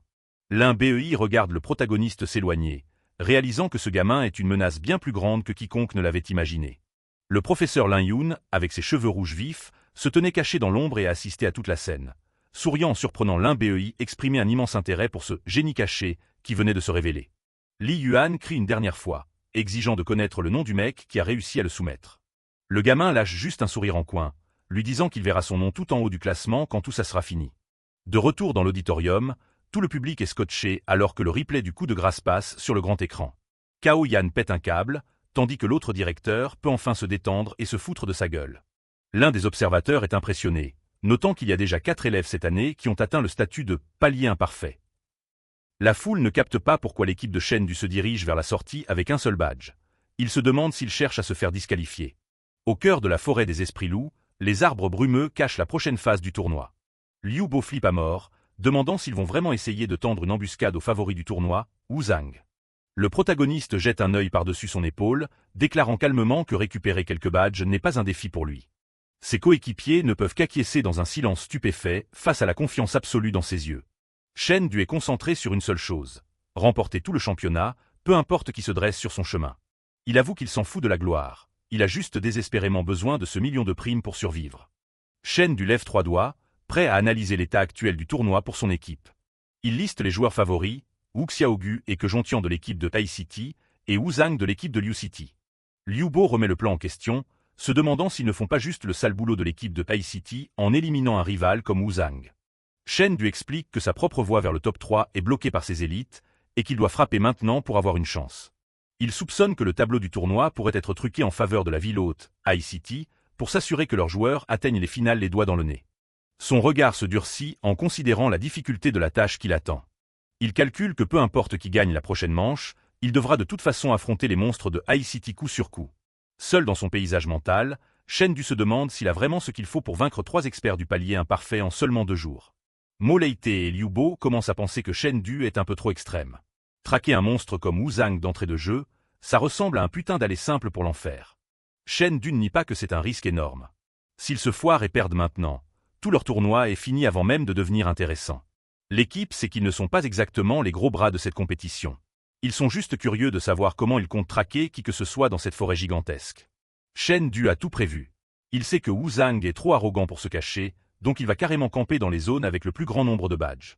La stratégie est simple. Trouver le chemin vers la sortie et l'intercepter pile quand il aura fini de faire le gros du boulot. Il s'enfonce dans les bois brumeux, gardant l'œil ouvert pour détecter le moindre mouvement. L'équipe s'arrête au bord d'une crête. Il se passe un truc dans la clairière en contrebas. Un groupe d'élèves est acculé, luttant contre une créature massive qui dégage une aura dangereuse. Shen Du le reconnaît direct. C'est un loup bibi, un monstre qu'il n'a vu qu'à l'intérieur de l'espace de cristal virtuel. La bête est un cauchemar vivant, fonçant avec des yeux rouges luisants et des griffes faites pour déchiqueter. Le cerveau de Shen Du tourne à 1000 à l'heure.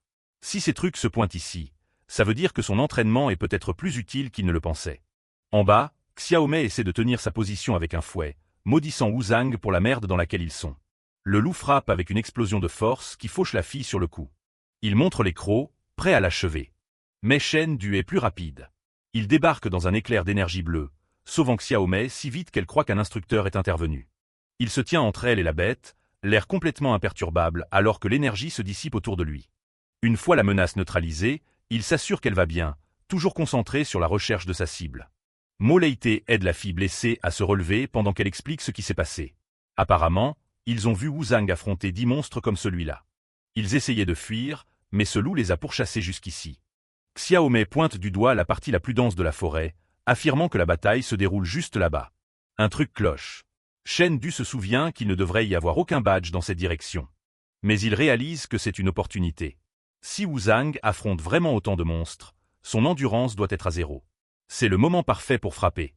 Il donne l'ordre d'avancer, et l'équipe s'élance dans la brume. Pendant qu'il court, Mo Leite lui demande s'il a vraiment un plan d'attaque en béton pour quand ils y seront. Xiaomei ouvre la marche, indiquant la piste qu'ils ont utilisée pour s'échapper. L'expression de Shen Du se durcit. Il sent vraiment que cet endroit pue la merde et dit à tout le monde de rester collé à lui. Mo Leite et Liu Bo hochent la tête, l'air de plus en plus nerveux à mesure que les bois s'assombrissent. Ils foncent à travers les broussailles, les feuilles tourbillonnant autour d'eux dans le vent glacial. Au fin fond des ténèbres, un prédateur les observe. Ils traquent leurs moindres mouvements avec un seul œil luisant. Ils débouchent dans une clairière, leur respiration étant le seul son dans ce silence flippant. Liu Bo s'arrête et regarde autour de lui. Ça fait une plombe qu'il court et il n'y a aucune trace de baston. Shen Du pile net, son instinct percutant enfin ce qui se passe. Il réalise trop tard, ils ne cherchaient pas Wuzang. Ils étaient attirés dans un putain de piège. Les ombres commencent à bouger dans les arbres. Mo Leite panique en voyant la meute se refermer sur eux. L'histoire sur Wuzang, c'était de l'appât. Il n'est nulle part près de ce chemin. Quelqu'un a utilisé les badges pour les orienter par ici, en espérant que les loups les tueraient pour qu'ils puissent juste ramasser le butin après. Ils sont complètement encerclés. C'est une tanière entière, et ils sont au moins 20. Shen Du ne bronche pas. Ces loups sont encore plus forts que ceux de l'espace de cristal, mais il est prêt à en découdre. Il dégaine son épée, ses yeux brillants de concentration. Il donne une seule règle à l'équipe, ne les laissez surtout pas faire couler votre sang. Ces monstres vont utiliser les pointes de leurs griffes pour les déchiqueter, et ils vont entrer dans une rage sanguinaire dès qu'ils sentiront le sang. Un des loups bondit des ombres, visant directement sa gorge. Shen Du n'hésite pas, accueillant la bête de front avec une énorme frappe chargée d'énergie. Depuis l'auditorium, les observateurs n'en reviennent pas. L'équipe de Liang City n'a pas juste eu un petit souci, ils ont marché tout droit dans une tanière de loups de taille moyenne. Tout le monde les donne déjà perdants, pensant qu'ils seront éliminés avant même d'avoir pu entrer dans le match. Pour la foule, c'est une défaite garantie. Ils se disent que seule une équipe de haut niveau comme celle de Tai City aurait une chance de survivre à une embuscade de 20 loups sauvages. Les gens dans les gradins commencent à se dire que Shen Du et ses coéquipiers ne passeront même pas le premier tour à ce rythme. C'est un désastre total. Un officiel se tourne vers le directeur, ou lui demandant ce qu'il pense de leur chance. Affronter 20 loups bibi n'est pas juste un défi, c'est un hachoir à viande pour des élèves. La réponse est glaçante, moins de 10%. Les chances qu'ils s'en sortent vivants sont quasi nulles. Les organisateurs du tournoi n'ont pas fait dans la dentelle exprès. Cette première étape a été conçue pour briser ces génies et leur montrer à quoi ressemble un vrai carnage. Le but est de forcer ces futurs artistes martiaux à affronter la dure réalité du monde en dehors de leur ville confortable, un monde envahi par les monstres. D'habitude, les élèves peuvent éviter les loups bestiaux s'ils restent loin des tanières, mais l'équipe de Liang City a suivi la navigation aveuglément. Les badges ont été placés derrière ces tanières d'apparence, sûres pour servir de test. Si les élèves n'utilisent pas leur cerveau, ils marchent droit à l'abattoir. Un officiel note que croiser quelques loups n'est pas forcément une mauvaise chose, ça fait de l'entraînement.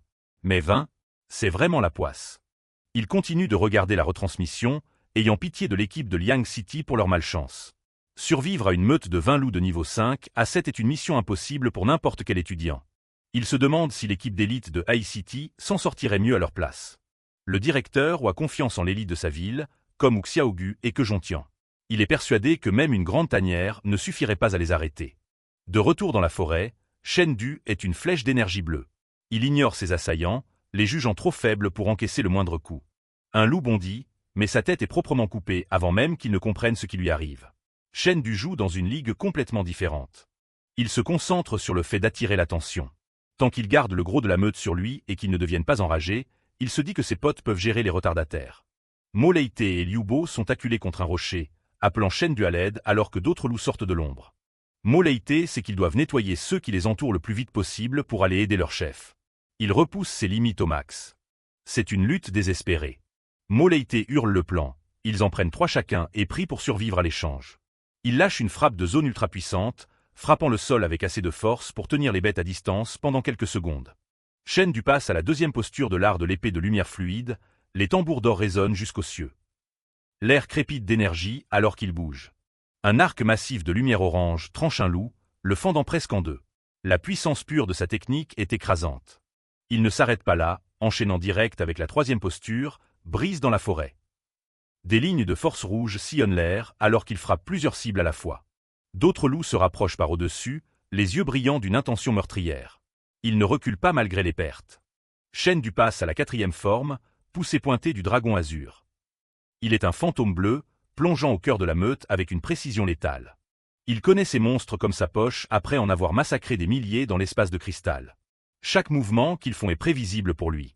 Il est frustré par lui-même. Malgré son entraînement, il a toujours l'impression qu'il lui manque un truc pour vraiment dominer cet affrontement. Mo Leite atteint son point de rupture. Il a toujours été le meilleur de sa classe, mais ici, il a l'impression de n'être qu'un putain de boulet pour son coéquipier.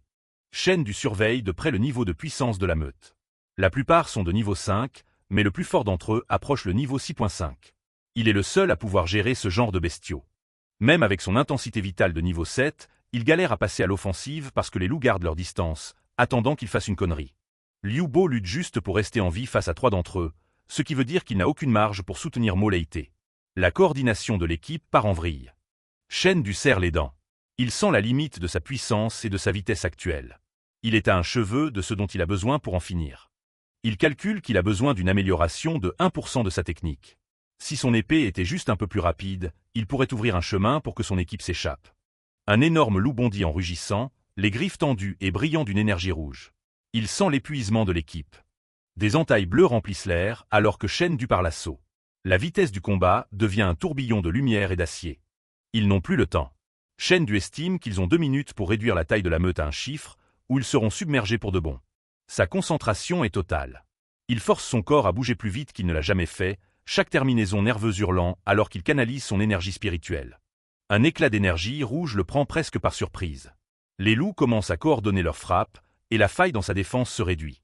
Un autre loup est envoyé valser par un contre parfaitement timé. Les yeux de Shen Du sont verrouillés sur la cible suivante avant même que le premier ne touche le sol. Il maintient l'équilibre, mais c'est précaire. Un seul faux pas de l'un d'eux, et c'est fini. Il doit juste tenir encore un peu. Soudain, c'est le drame. Mo Leite lâche un cri de douleur. Un des loups a réussi à passer sa garde et à lui taillader le bras. Mo Leite serre son bras en sang en reculant, l'odeur du sang faisant immédiatement frémir les loups autour d'eux avec une nouvelle énergie terrifiante. La meute a enfin trouvé ce qu'elle attendait. Mo Leite est mortifié, balbutiant des excuses pour sa connerie. Il sait qu'il vient de rendre la situation infiniment pire pour tout le monde. Les yeux de Shen Du s'illuminent d'une lumière bleue glaciale. Il aboie un ordre, disant à ses coéquipiers de foutre le camp d'ici immédiatement. L'odeur du sang est un déclencheur. Les loups sont sur le point d'entrer dans une frénésie sanguinaire. Mo Leite et Liu Bo hésitent, le visage pâle de peur et de culpabilité. Ils ne veulent pas abandonner leur chef pour qu'il affronte seul d'une douzaine de bêtes enragées. Le premier des loups enragés bondit, son corps luisant d'une aura rouge malveillante. Il est plus rapide et plus fort qu'avant, son seul instinct étant de déchiqueter la chose vivante la plus proche. Shen Du est un flou de mouvement, interceptant la bête en plein vol. L'énergie bleue crépite de ses mains alors qu'il enfonce son genou dans le torse du loup, l'impact envoyant une onde de choc de puissance spirituelle. Il cloue l'énorme créature au sol, la force de son atterrissage creusant un cratère.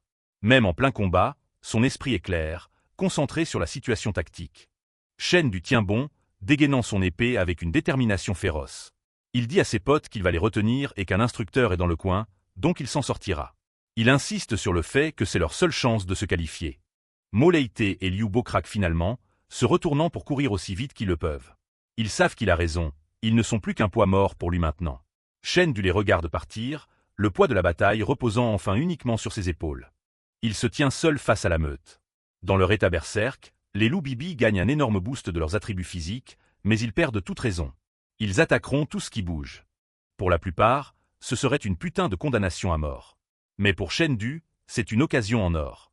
Il en a affronté 30 à la fois dans son espace d'entraînement mental. Ce n'est qu'un cours de rattrapage. Il prend une grande inspiration, se recentrant. Sa lame bourdonne d'énergie alors qu'il se prépare pour l'assaut. L'épreuve qu'il cherchait est enfin arrivée. Le loup alpha s'avance, ses muscles saillants et ses griffes se déployant en lame mortelle. Il lâche un hurlement à glacer le sang qui résonne à travers les arbres, signalant l'assaut final. Le loup frappe avec une vitesse qui serait invisible pour un œil humain normal.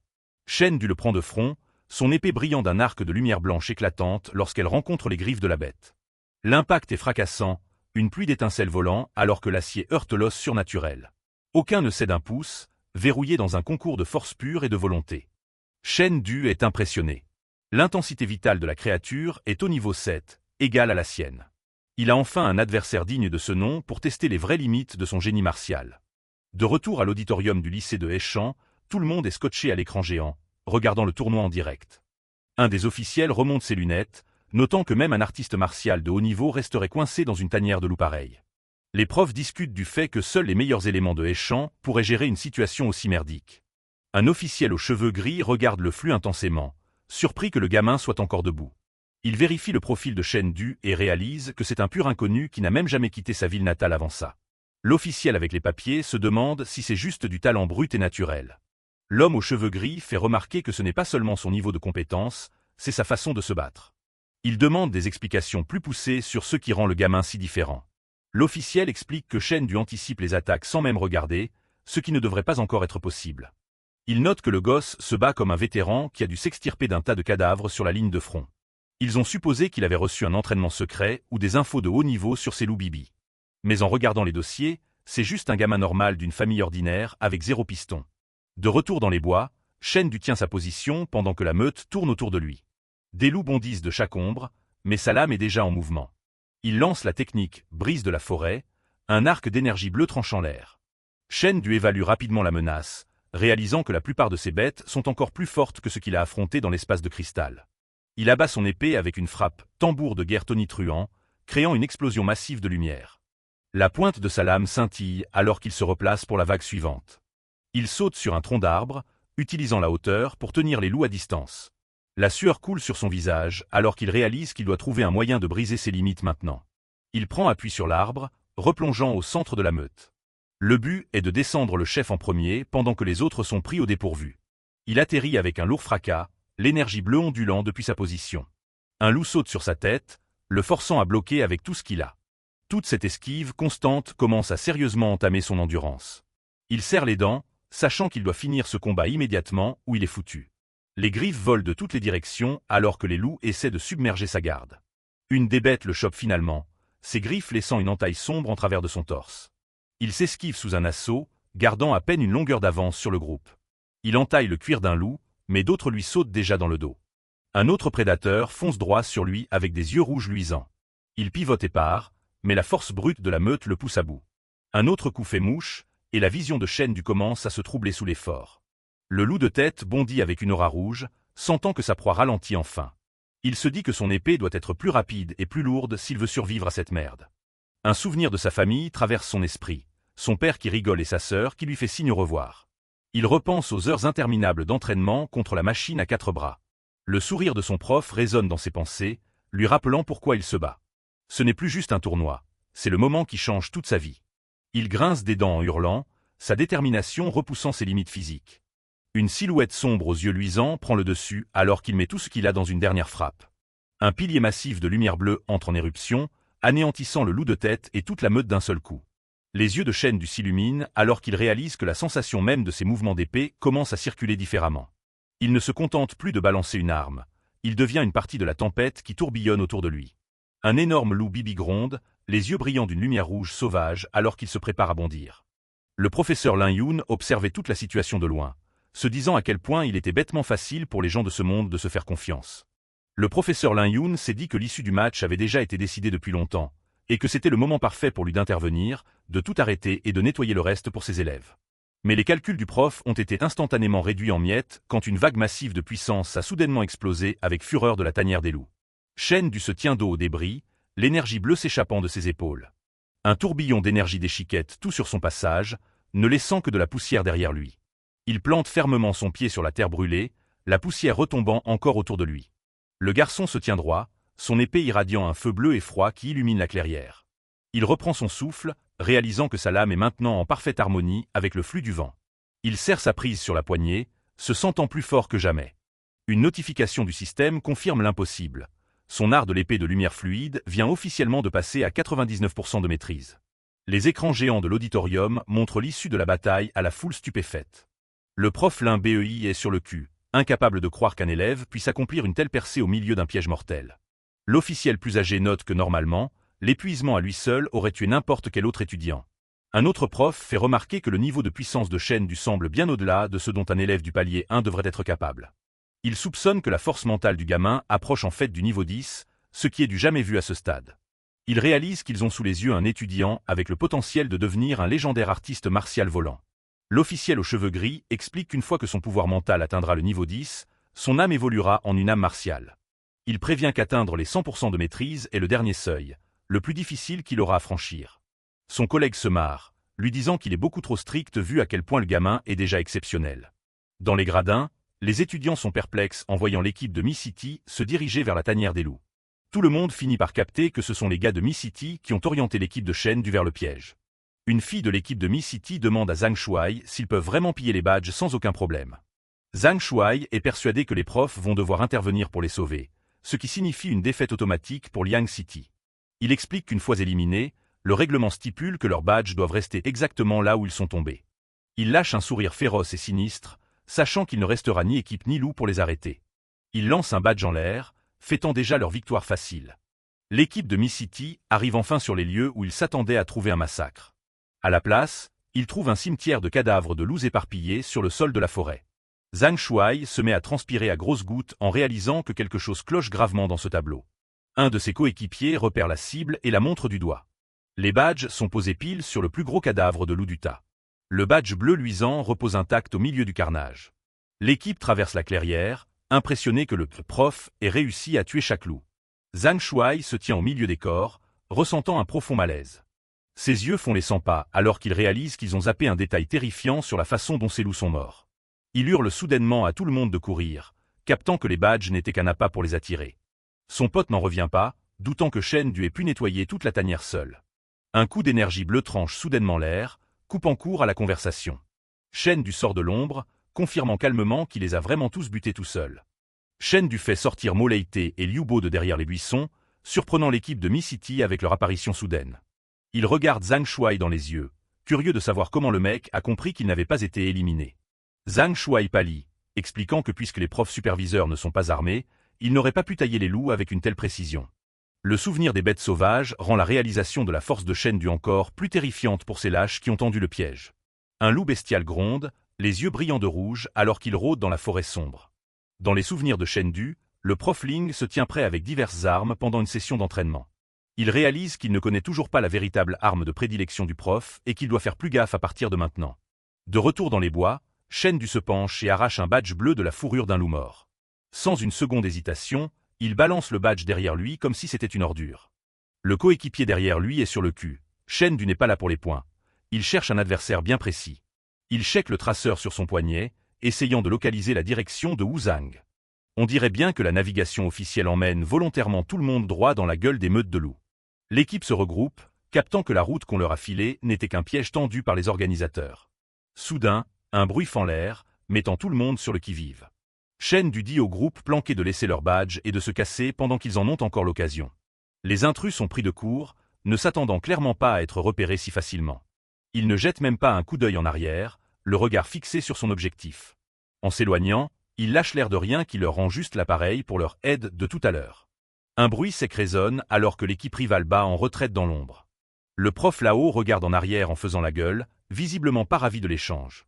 Il commence à faire la morale à Shen Du sur son manque d'éthique martiale pour être revenu sur sa parole. Mo Leite et l'autre coéquipier le fixent juste avec une confusion totale. Shen Du s'arrête et jette un coup d'œil par-dessus son épaule vers le coach qui chiale. Il ne va pas laisser passer la leçon de morale du mec qui a essayé de les piéger.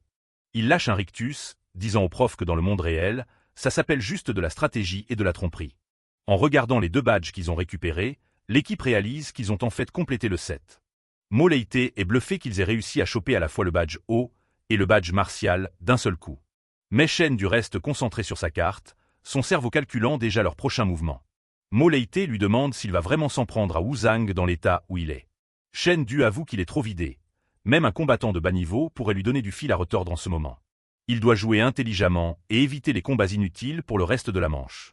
Non loin, le coach rival bat prudemment en retraite, emmenant ses élèves vaincus. Shen Du affiche un nouvel itinéraire holographique sur son appareil au poignet. Il indique un détour spécifique qu'ils doivent prendre pour finir l'évaluation en un seul morceau. Les coéquipiers matent la carte, se demandant pourquoi ils font un détour aussi long. Moleité fait remarquer que l'objectif de Wu Zhang était sûrement la marque étoile derrière eux, du moins jusqu'à ce que ces loups ne se mettent en travers de son chemin. Shen Du n'est pas trop convaincu, se demandant pourquoi Han Shuai a spécifiquement utilisé le mot « mi-chemin » tout à l'heure. Moleité le regarde fixement alors que l'idée commence à faire son chemin. Moleité commence à capter que le vrai danger n'est pas sur la ligne d'arrivée, c'est le chemin pour y aller. Shen Du explique le topo. Toute la forêt a été conçue pour diriger les équipes dans les tanières de loups afin de forcer le combat. La carte montre comment les organisateurs ont truqué les pistes pour maximiser les rencontres avec les bêtes. Il prévient le groupe qu'ils ne peuvent pas se permettre de baisser leur garde tant qu'ils n'ont pas complètement passé la manche. La réalité de la conception minutieuse de cette compétition commence à frapper Moleité. L'autre coéquipier hoche la tête, comprenant parfaitement la gravité de la situation. Un bruit de pas lourd écrase la saleté, signalant qu'ils ne sont pas seuls dans ce coin des bois. Une main écarte les buissons épais alors que quelqu'un approche de leur position. Que Jontian apparaît sur la corniche au-dessus, portant son énorme étui à épée et les regardant de haut. Les yeux de Shen Du s'écarquillent alors qu'ils réalisent qu'ils sont tombés pile sur la seule équipe à laquelle ils n'étaient pas préparés. Que Jontian se tient droit, son gigantesque étui à épée attaché dans le dos alors qu'il toise l'équipe de Shen Du. Shen Du est en sueur. Il ne s'attendait pas à tomber sur l'équipe de Pai City, qui est réputée pour ses experts de niveau parfait. Que Jontian ferme les yeux, ressentant le potentiel brut et la force cachée en Shen Du. Shen Du et Moleité sont tous les deux sur les nerfs, pleinement conscients qu'ils ont affaire à un expert parfait du palier 1. Le lourd étui à épée en bois claque contre le sol, soulevant un nuage de poussière. Il s'ouvre en un instant, révélant une collection mortelle d'épées prêtes pour le combat.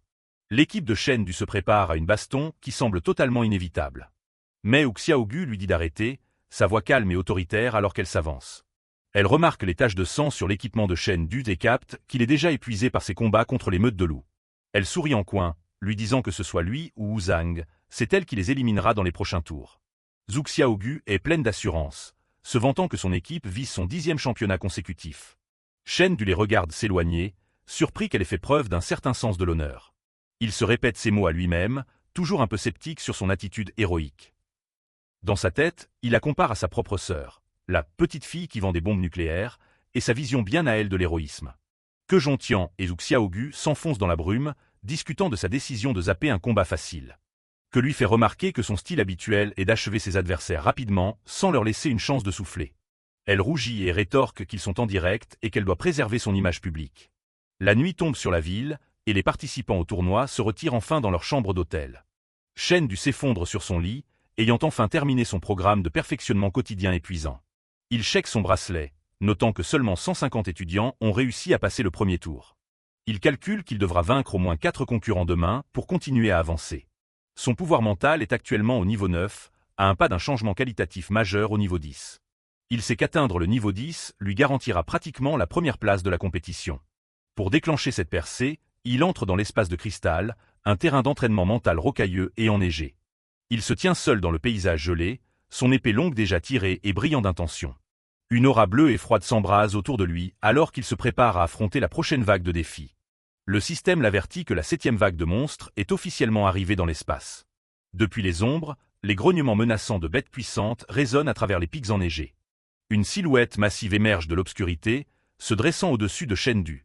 Il fixe la créature, reconnaissant instantanément le potentiel mortel de ce monstre en particulier. C'est l'ours à 2 visages et 3 lames, une créature de niveau 7 qui dégage une force vitale écrasante.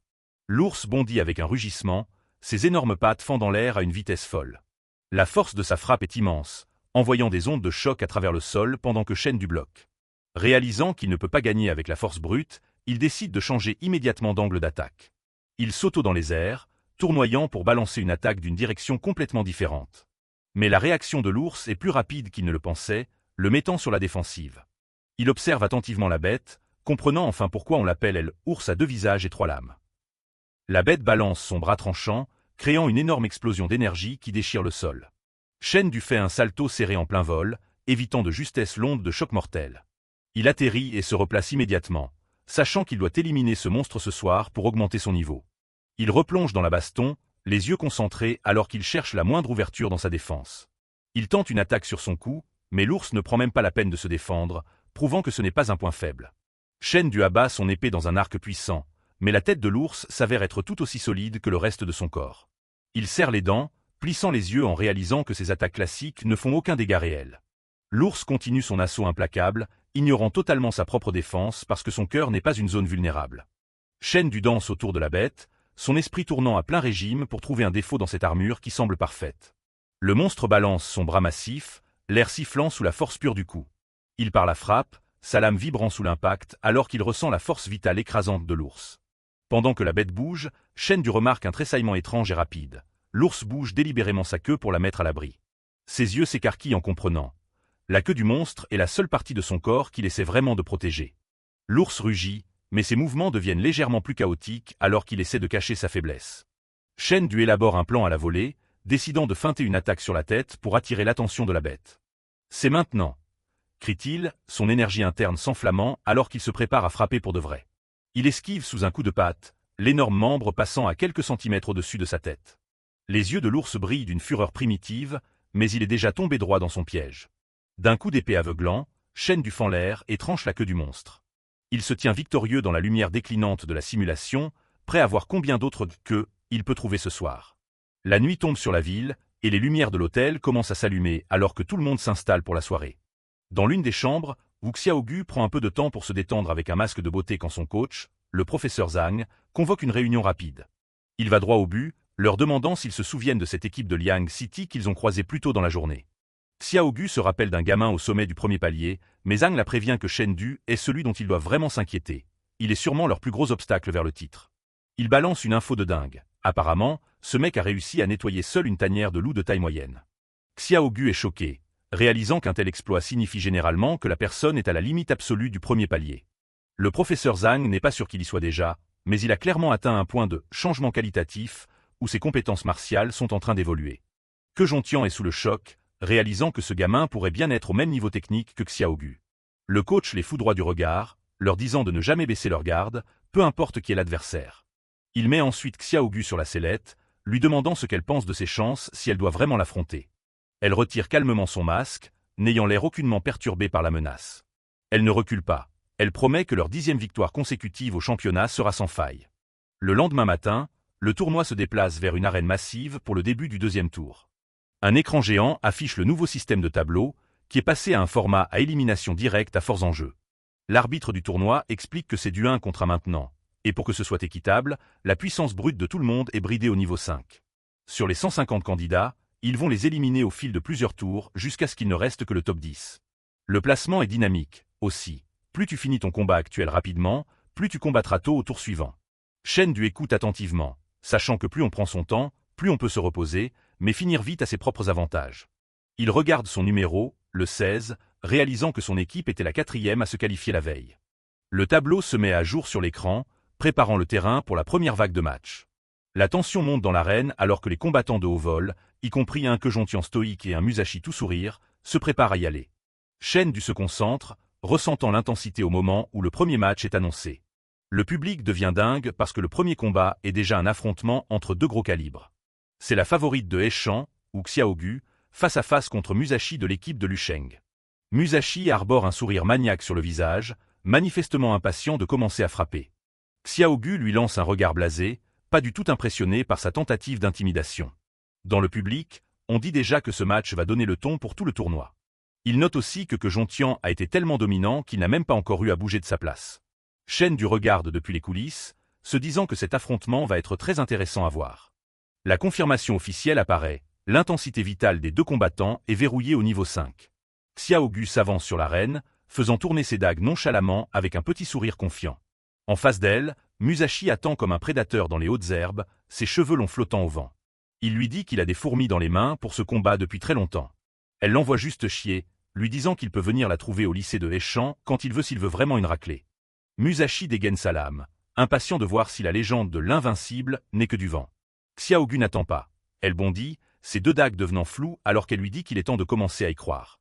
Une énorme onde de choc retentit lorsque leurs armes se rencontrent pour la première fois. Ils échangent des coups à des vitesses hallucinantes, bougeant bien plus vite que n'importe qui d'autre limité au niveau 5. Le sol se fissure alors qu'ils se heurtent à nouveau, des étincelles jaillissant de l'impact.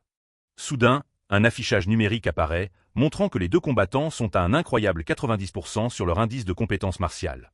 Le public est stupéfait de voir les niveaux techniques des concurrents affichés en temps réel. Quelques étudiants soulignent que leurs combinaisons de protection ont des puces qui calculent leur niveau de compétence en fonction de la perfection avec laquelle ils appliquent leur puissance. Une énorme vague d'énergie déchire l'air alors que l'affrontement atteint son paroxysme.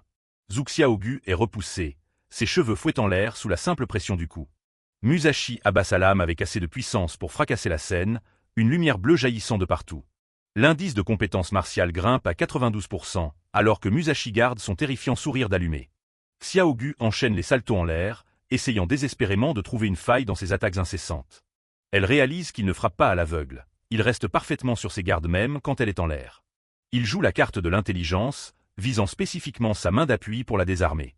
Xiaogu plisse les yeux, se préparant à ce qui arrive. Il se percute à nouveau, envoyant une autre onde de choc massive résonner dans le stade. L'indice sur l'écran géant atteint 99%, montrant au public qu'ils assistent à une technique de niveau maximal. Musashi serre sa poignée à deux mains alors qu'une intention d'épée à glacer le sang commence à s'échapper de la lame. Il lâche une explosion d'énergie bleue aveuglante qui pousse son indice de compétence encore plus haut. Il rigole comme un psychopathe, même si Xiaogu a réussi à l'effleurer à l'épaule pour dévier son tir. En regardant depuis la touche, Shen Du est complètement perdu. Il ne reconnaît aucun de leurs mouvements de base. Xiaogu a l'air sérieuse maintenant, prévenant son adversaire que le vrai combat ne fait que commencer. Elle fonce avec un éclat d'énergie violette, mais les yeux de Musashi brillent alors qu'il traque ses moindres faits et gestes. Il la verrouille comme un prédateur, son regard aussi tranchant que le fil de son épée. Les doubles dagues de Xiaogu se transforment en un tourbillon de lumière violette alors qu'elle essaie de percer sa garde. Chaque frappe est un échange mortel, et aucun des combattants n'est prêt à reculer d'un centimètre. Dans les gradins, le balafré se penche vers Shen Du pour lui expliquer le mystère de ce dernier 1% de maîtrise. Il demande à Shen Du s'il pensait vraiment que 100% était l'étape suivante après 99, alors que le gamin bloque sur ce saut bizarre de 99,1%. L'expert explique que ce niveau d'élite est ce qu'on appelle la compréhension par analogie. Shen Du pige enfin. C'est pour ça que les dagues agissent comme des bâtons et que l'épée agit comme un marteau. Le truc, c'est d'utiliser une arme avec des attributs différents pour refaire ses compétences de base depuis le début. Il s'avère que Musashi utilise son épée légère pour canaliser le poids écrasant d'un style au marteau lourd. Il exécute les marteaux du manteau chaotique, faisant frapper sa fine lame avec la force d'une boule de démolition. C'est la première étape de la technique. Utiliser une épée polyvalente pour imiter les formes lourdes d'un marteau. Une fois que tu atteins ce niveau d'intention, ton adversaire ne peut même plus dire quel style tu utilises vraiment. Shen Du regarde avec de grands yeux, réalisant à quel point il lui reste encore des trucs à apprendre. Xiaogu ne se laisse pas distancer. Par contre, elle utilise ses dagues pour sortir des techniques de bâton qui ont une allonge de malade. Elle reste concentrée, ses mouvements devenant aussi fluides que ceux d'un maître du bâton aguerri. Ses yeux se fixent sur une infime ouverture dans les lourdes frappes de Musashi. Elle y va pour de bon, lui balançant qu'une épée ne peut pas bouger exactement comme un bâton. Musashi lui lâche juste un sourire impressionné, reconnaissant sa bonne lecture du jeu. Mais son expression devient rapidement sombre lorsqu'il annonce sa prochaine attaque. Il libère les 3 marteaux de l'hiver sombre, lui envoyant une vague géante d'énergie bleue. Xiaogu pense avoir repéré une brèche et fonce droit dans le champ d'énergie. C'est exactement ce qu'il voulait. Musashi sourit, lui disant qu'elle est tombée pile dans son piège. Avant qu'elle ne puisse reculer, le piège se referme, et l'expression de terreur pure sur son visage en dit long. L'écran clignote sur un chiffre que personne ne s'attendait à voir. L'indice de compétence de Musashi a atteint 99,9%. Un énorme pilier d'énergie jaillit du sol de l'arène alors qu'il frôle la limite proche de la maîtrise humaine. L'arène est un désastre total, étouffé par la poussière après ce dernier impact monstrueux. Dans les gradins, tout le monde pète un câble. Ils se demandent tous si l'invincible ou Xiaogu a enfin trouvé son maître. On revient juste un instant en arrière, quand le combat atteignait son apogée. Son adversaire faisait déjà la fête, convaincu d'avoir raflé le titre pour lui. Shen Du regarde depuis le public, juste content de ne pas avoir eu à affronter ce mec pendant qu'il était vidé hier. Le challenger donne tout ce qu'il a, balançant son bâton avec toute sa puissance. C'est la 4e posture de sa technique du roi sacré, un mouvement fait pour écraser toute une armée. Wu Xiaogu ne bronche même pas. Elle invoque un immense mur d'eau pour repousser l'attaque. Un putain de raz-de-marée explose au centre du ring, engloutissant toute la scène. Elle tape les 100% de la limite du palier 1, exhibant un niveau de maîtrise du jamais vu. Le public est scotché. Briser ce cap à seulement 17 ans, c'est légendaire. Avec son arme brisée et son plan déjoué, le mec n'a pas d'autre choix que d'abandonner. La poussière retombe, laissant Wu Xiaogu debout et fier pendant que son rival admet sa défaite totale. Shen Du est un peu saoulé. Il espérait qu'ils se fatigueraient plus l'un l'autre pour qu'ils puissent ramasser les miettes. Dans la cabine VIP, les recruteurs sont bluffés. Ils savaient qu'elle était forte, mais atteindre la limite, c'est un autre délire. Il s'avère que son équipe a gardé sa véritable force secrète pour ne pas faire paniquer les autres participants. Le prof Peng ne peut s'empêcher de sourire. Ce genre d'esprit combatif, c'est exactement ce qu'il cherche. Le prof Yu est d'accord, la fille est vraiment exceptionnelle. Vu le haut poste de son père, il se doute qu'elle ira sûrement à l'université d'arts martiaux du Dragon Noir. En quittant la scène, on dirait qu'elle n'a même pas lâché une goutte de sueur. Les recruteurs notent que même le mec qu'elle a battu a du talent, mais qu'il a déjà été harponné par une autre école. Ils commencent à avoir peur d'être trop lent et se demandent s'il reste d'autres perles rares dans le lot. Shen Du reste concentré. Il sait que ces universités d'élite n'ont Dieu que pour les meilleurs absolus. L'écran clignote pour annoncer le prochain combat sur la liste. Le public s'installe pendant que la prochaine paire de combattants est appelée sur scène. Certains élèves bâillent déjà, pensant que rien ne pourra surpasser le dernier spectacle. Mais là, les noms apparaissent. Shen Du de Liang City contre Juderan de Wang City. D'un coup, tout le monde est bien réveillé. Ils veulent tous voir le mec qui a nettoyé une tanière de loup en solo. Shen Du s'avance, l'air aussi calme et serein que d'habitude. Son adversaire, Juderan, est classé numéro 2 et se sent clairement en confiance. Shen Du se contente de le regarder. Ça pourrait être intéressant, finalement. Juderan soupire, faisant genre qu'il essaie juste de se glisser dans le top 10. Shen Du ne tombe pas dans le panneau du mec humble. Si le type est aussi sûr de lui, il a intérêt à assurer. Juderan admet avoir entendu parler du coup en solo d'hier et lui rend le crédit qu'il mérite. Mais il parie que Shen Du est crevé et qu'il n'en a plus beaucoup sous le capot pour aujourd'hui. Le match démarre instantanément, les deux se jetant en avant comme des flèches. Leurs lames se croisent dans un fracas aigu, des étincelles jaillissant alors qu'ils testent la force de l'autre.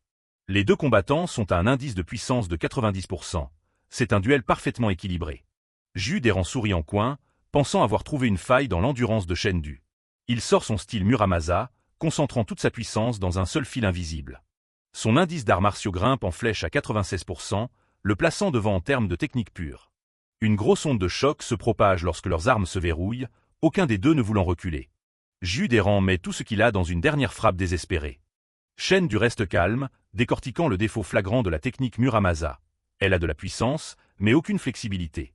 Juderan ricane, convaincu qu'il peut juste attendre que Shen Du s'effondre de sa supposée fatigue. Mais il n'a aucune idée du boost de récupération monstrueux que Shen Du tire de son espace d'entraînement. Shen Du n'a pas envie d'un combat qui s'éternise. Il veut en finir tout de suite. Les yeux de Juderan s'écarquillent quand il capte que Shen Du passe à un art de type poussé direct. Il serre les dents, refusant de se faire surpasser dans un choc frontal. Il lâche son perceur de ciel de la lune croissante, mais Shen Du riposte avec la deuxième posture de l'art de la lumière fluide. Les deux techniques entrent en collision dans un flash d'énergie aveuglant. Dans cette fraction de seconde, l'indice d'arts martiaux de Shen Du tape un stupéfiant 99,3%. L'impact brut désarme instantanément Juderan, envoyant sa lame valser dans les airs. Il se retrouve complètement à découvert, abasourdi par la puissance pure derrière cette frappe. Juderan est projeté à travers le sol de l'arène. Même par terre, il essaie encore de clasher, se moquant de l'ambition de Shen Du de finir dans le top 10. En partant, Shen Du se rappelle qu'il doit continuer à éviter le « bord tranchant » de Wu Xiaogu aussi longtemps que possible. Dans la cabine VIP, les deux recruteurs sont en plein débat sur les stats de force mentale de Shen Du.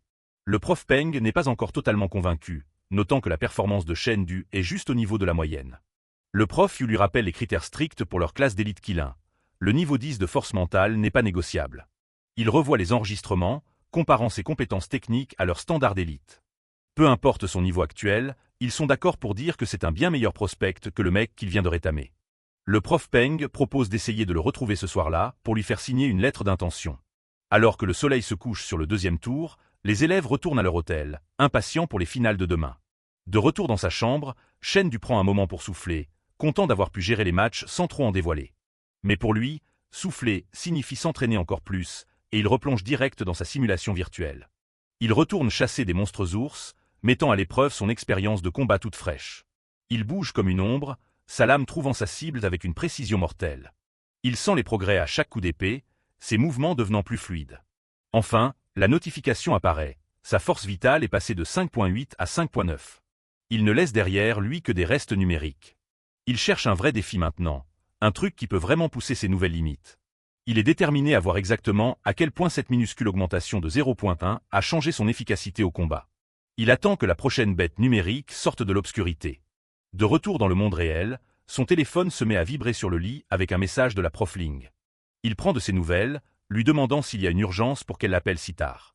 Il entre dans sa chambre et découvre qu'elle reçoit les 2 recruteurs qu'il a vus au tournoi. La prof Ling les présente comme les représentants de l'université d'arts martiaux d'élite Qilin. Shen Du a du mal à y croire. Qilin est légendaire, c'est l'une des 3 meilleures institutions au monde. Ils expliquent qu'ils sont en charge de la classe Qilin, un programme conçu pour produire les combattants les plus balèzes de tous. Shen Du hésite, pensant honnêtement que ses stats actuels ne devraient pas suffire à attirer leur attention. Il demande pourquoi les prérequis en force mentale et en force vitale sont si incroyablement élevés. Le prof Yu réalise que les profs de Shen Du ont zappé quelques infos cruciales. Il commence à expliquer les « trésors cachés », des nœuds spéciaux dans le corps qui se débloquent une fois que tu deviens un véritable artiste martial. Le prof Yu explique que remplir ne serait-ce qu'une seule condition de recrutement avant de devenir un artiste martial permet à une personne d'ouvrir 2 trésors cachés d'un coup. Il ajoute que remplir simultanément les exigences de compétences martiales et de puissance spirituelle pourrait même débloquer 3 trésors. Il y a 10 trésors cachés en tout, chacun agissant comme une compétence passive qui booste les attributs d'un artiste martial. Shen Du écoute attentivement, commençant enfin à comprendre le fossé entre les combattants ordinaires et les vrais génies. Débloquer des trésors doubles fait de quelqu'un un génie, mais des trésors triples représentent un talent sans égal. Le prof Yu sourit, voyant clairement ce genre de potentiel chez le jeune homme qui se tient devant lui. Le prof Peng l'interrompt, offrant à Shen Du une lettre d'intention de rang C, ce qui fait de lui un candidat de réserve pour la classe Qilin. Il explique que les meilleures écoles comme Qilin, Dragon Noir et Phénix Céleste ne recrutent qu'à travers ce genre de contrat exclusif. En signant, Shen Du recevrait pour 1 million de ressources, y compris des médicaments rares et des partenaires d'entraînement d'élite. Le contrat prévoit même une possibilité de passer au rang B s'il remplit les conditions avant de devenir officiellement un artiste martial. Shen Du pose une question cruciale. S'il signe, sa famille pourra-t-elle déménager avec lui et s'installer près de l'université? Le prof Peng secoue la tête, expliquant que les règles de sécurité actuelles n'autorisent que les artistes martiaux actifs à voyager et déménager librement. En entendant ça, Shen Du décline poliment, s'excusant de leur avoir fait perdre leur temps. Les 2 profs sont sur le cul, se demandant s'il attend une offre de Dragon Noir ou de Phénix Céleste. À leur grande surprise, Shen Du révèle qu'il est plutôt intéressé par l'université d'arts martiaux de Huangshan. Le prof Yu est abasourdi. Huangshan est une école respectable, mais elle n'est pas du tout au niveau du top 3. Il n'arrive pas à croire que Shen Du choisirait une institution plus faible au lieu d'une place garantie à Qilin. Shen Du explique son raisonnement tout simplement. Il doit rester près de sa famille pour les protéger des invasions de monstres. Le prof Peng souligne l'extrême rareté de pouvoir entrer dans la classe Qilin, avec des chances inférieures à 1 sur 1 million. Il note que plus de la moitié des artistes martiaux les plus puissants du monde sont des anciens du top 3. Il exhorte Shen Du à voir plus grand, argumentant qu'un vrai génie a le pouvoir et l'influence de protéger bien plus qu'une seule famille. Un petit sourire confiant se dessine sur les lèvres de Shen Du pendant qu'il écoute leur discours. Malgré leurs arguments persuasifs, Shen Du campe sur ses positions et refuse officiellement le contrat. Alors que les profs quittent la chambre, la suite de l'hôtel semble soudainement très silencieuse. Shen Du se tourne vers la prof Ling, qui a observé tout l'échange en silence. Elle lui offre un sourire chaleureux, lui disant que même si les conseils sont bons à prendre, il n'y a aucun mal à suivre sa propre voie. Elle soupire lorsqu'il part, réalisant qu'elle devra travailler avec le directeur pour trouver un autre moyen de le convaincre. De retour sur le terrain d'entraînement de la famille Yu, où Xiaogu bosse dur. Elle fait tournoyer son bâton d'entraînement avec tout ce qu'elle a. Ses mouvements sont fluides, une énergie bleue suivant chaque frappe. Elle met toute son âme dans une dernière estocade puissante. Mais son père l'arrête net en attrapant le bâton avec seulement 2 doigts. Il lui dit qu'elle est dessus depuis 3 heures et qu'il est temps d'arrêter les frais. Elle s'effondre sur le sol, râlant sur le fait qu'elle finira par se le faire un jour. Il lui lance un soda à la pêche, lui disant de se concentrer sur sa victoire au championnat de demain à la place. Elle boit une gorgée, confiante que ses atouts cachés ramèneront la coupe à la maison pour Échan. La scène passe à l'auditorium du premier lycée de Tai City, où l'ultime étape est en place. Shen Du traverse les couloirs alors que la pression pour la finale monte. Il s'arrête net, ayant l'impression que quelqu'un le regarde depuis les ombres. Dans la cabine d'observation, Les recruteurs sont impressionnés qu'il les ait remarqués avec seulement un esprit de niveau 9. Son pote lui montre les VIP dans les tribunes. Tous les directeurs des grandes écoles se sont pointés. Le présentateur félicite les 10 finalistes avant de cracher les nouvelles règles. Ça commence par un round en 1v1 pour réduire le groupe au top 5. Après ça, on passe direct à une épreuve de survie en mode « chacun son tour ». Un challenger devra affronter les 4 autres d'affilée pour gagner des points. C'est un test d'endurance conçu pour couronner le boss ultime. Une victoire te rapporte 2 points, tandis qu'une défaite t'en enlève 1 du total. Le système tire le prochain challenger au sort si jamais il y a égalité. Shen du calcule les risques, captant que le score max qu'on peut taper c'est 8. Il sait qu'il ne peut pas se permettre de gâcher une goutte d'énergie s'il veut survivre à l'épreuve. Le premier duel s'affiche à l'écran, Shen du contre Que Jontian. Le public commence déjà à jacter, prétendant que Shen du n'est arrivé jusque-là qu'en jouant la sécurité. Shen du ignore les bruits de couloir, craignant que l'équipe de High City n'essaie de vider son endurance directe. Les fans de High City font déjà la fête, s'attendant à ce que leur chouchou squatte tout le podium. Le prof y regarde depuis les gradins, doutant même que le match soit serré. Il sort une carte d'1 million, prévoyant de l'offrir à Shen du comme investissement une fois qu'il aura perdu. Il respecte le talent du gamin, mais il ne pense pas qu'il ait les ressources nécessaires pour arracher la victoire. Que Jontian monte sur scène, toujours avec son équipement massif sur le dos. Shen du l'observe de près, réalisant qu'il n'a vu la pleine puissance de Que dans aucun des matchs précédents. Il décide de la jouer cool et de voir ce que son adversaire va faire en premier. Que sourit en dégainant sa lame, impatient pour la baston qu'il attendait. L'atmosphère dans l'arène devient soudainement lourde. Une énorme onde de choc traverse l'arène alors qu'il s'engage enfin. Shen du voit à peine la frappe arriver. Il bloque le coup sur sa lame, choqué de voir Que utiliser l'art de l'épée de lumière fluide. Que avoue qu'il a été tout aussi surpris quand il a vu Shen du l'utiliser hier. Les deux lames hurlent alors qu'elles grincent l'une contre l'autre, des étincelles jaillissant de partout. Il dit à Shen du d'oublier la technique. Ça va être un combat de force brute. Shen du serre les dents alors que la pression monte, que il va à fond dès le départ. La foule devient dingue en réalisant que l'indice d'arts martiaux de Que Jontian est à 99%, exactement le même que celui de Shen du. Que s'investit à fond dans le combat, hurlant que le match est loin d'être fini. Une énorme décharge d'énergie jaillit de l'épée de Que alors qu'il repousse ses limites. Shen du serre les dents, se demandant si son adversaire a lui aussi atteint la maîtrise par analogie. Que s'élance dans les airs, abattant son épée avec une force écrasante. Shen du réalise que ce n'est pas juste une aura bizarre, c'est l'attachement du pouvoir spirituel, rendant chaque coup plus lourd. Le système met à jour l'indice de Que à 99,2% alors que la tension dans l'arène atteint son paroxysme. Que atterrit et réinitialise immédiatement sa posture, prêt pour le prochain échange. Shen du sait qu'il a 4 autres mecs à battre aujourd'hui, il ne peut pas se permettre de laisser ce duel s'éterniser. Que le provoque, lui demandant s'il va un jour passer à l'offensive. Le regard de Shen du devient tranchant alors qu'il décide de terminer le combat en un instant. Il lance la 4e posture de son art de l'épée, la percée du dragon azur. Il fonce à une vitesse aveuglante, laissant une traînée de lumière bleue dans son sillage. Que se prépare à l'accueillir de front, persuadé qu'un choc direct favorise son style plus lourd. Mais en pleine attaque, Shen du transfère tout son élan dans la 2e forme, choc doré. Avant même que ne puisse réagir, Shen du change encore, cette fois vers la 3e forme, brise de la forêt claire. Avec un dernier mot froid d'adieu, il exécute la frappe décisive. La lame passe net à travers les défenses de Que, laissant une entaille profonde sur son torse. Que reste planté là sous le choc, incapable de comprendre comment il a été battu aussi vite. Le système confirme le résultat. La maîtrise de Shen du a atteint 100%, débloquant un art martial limite.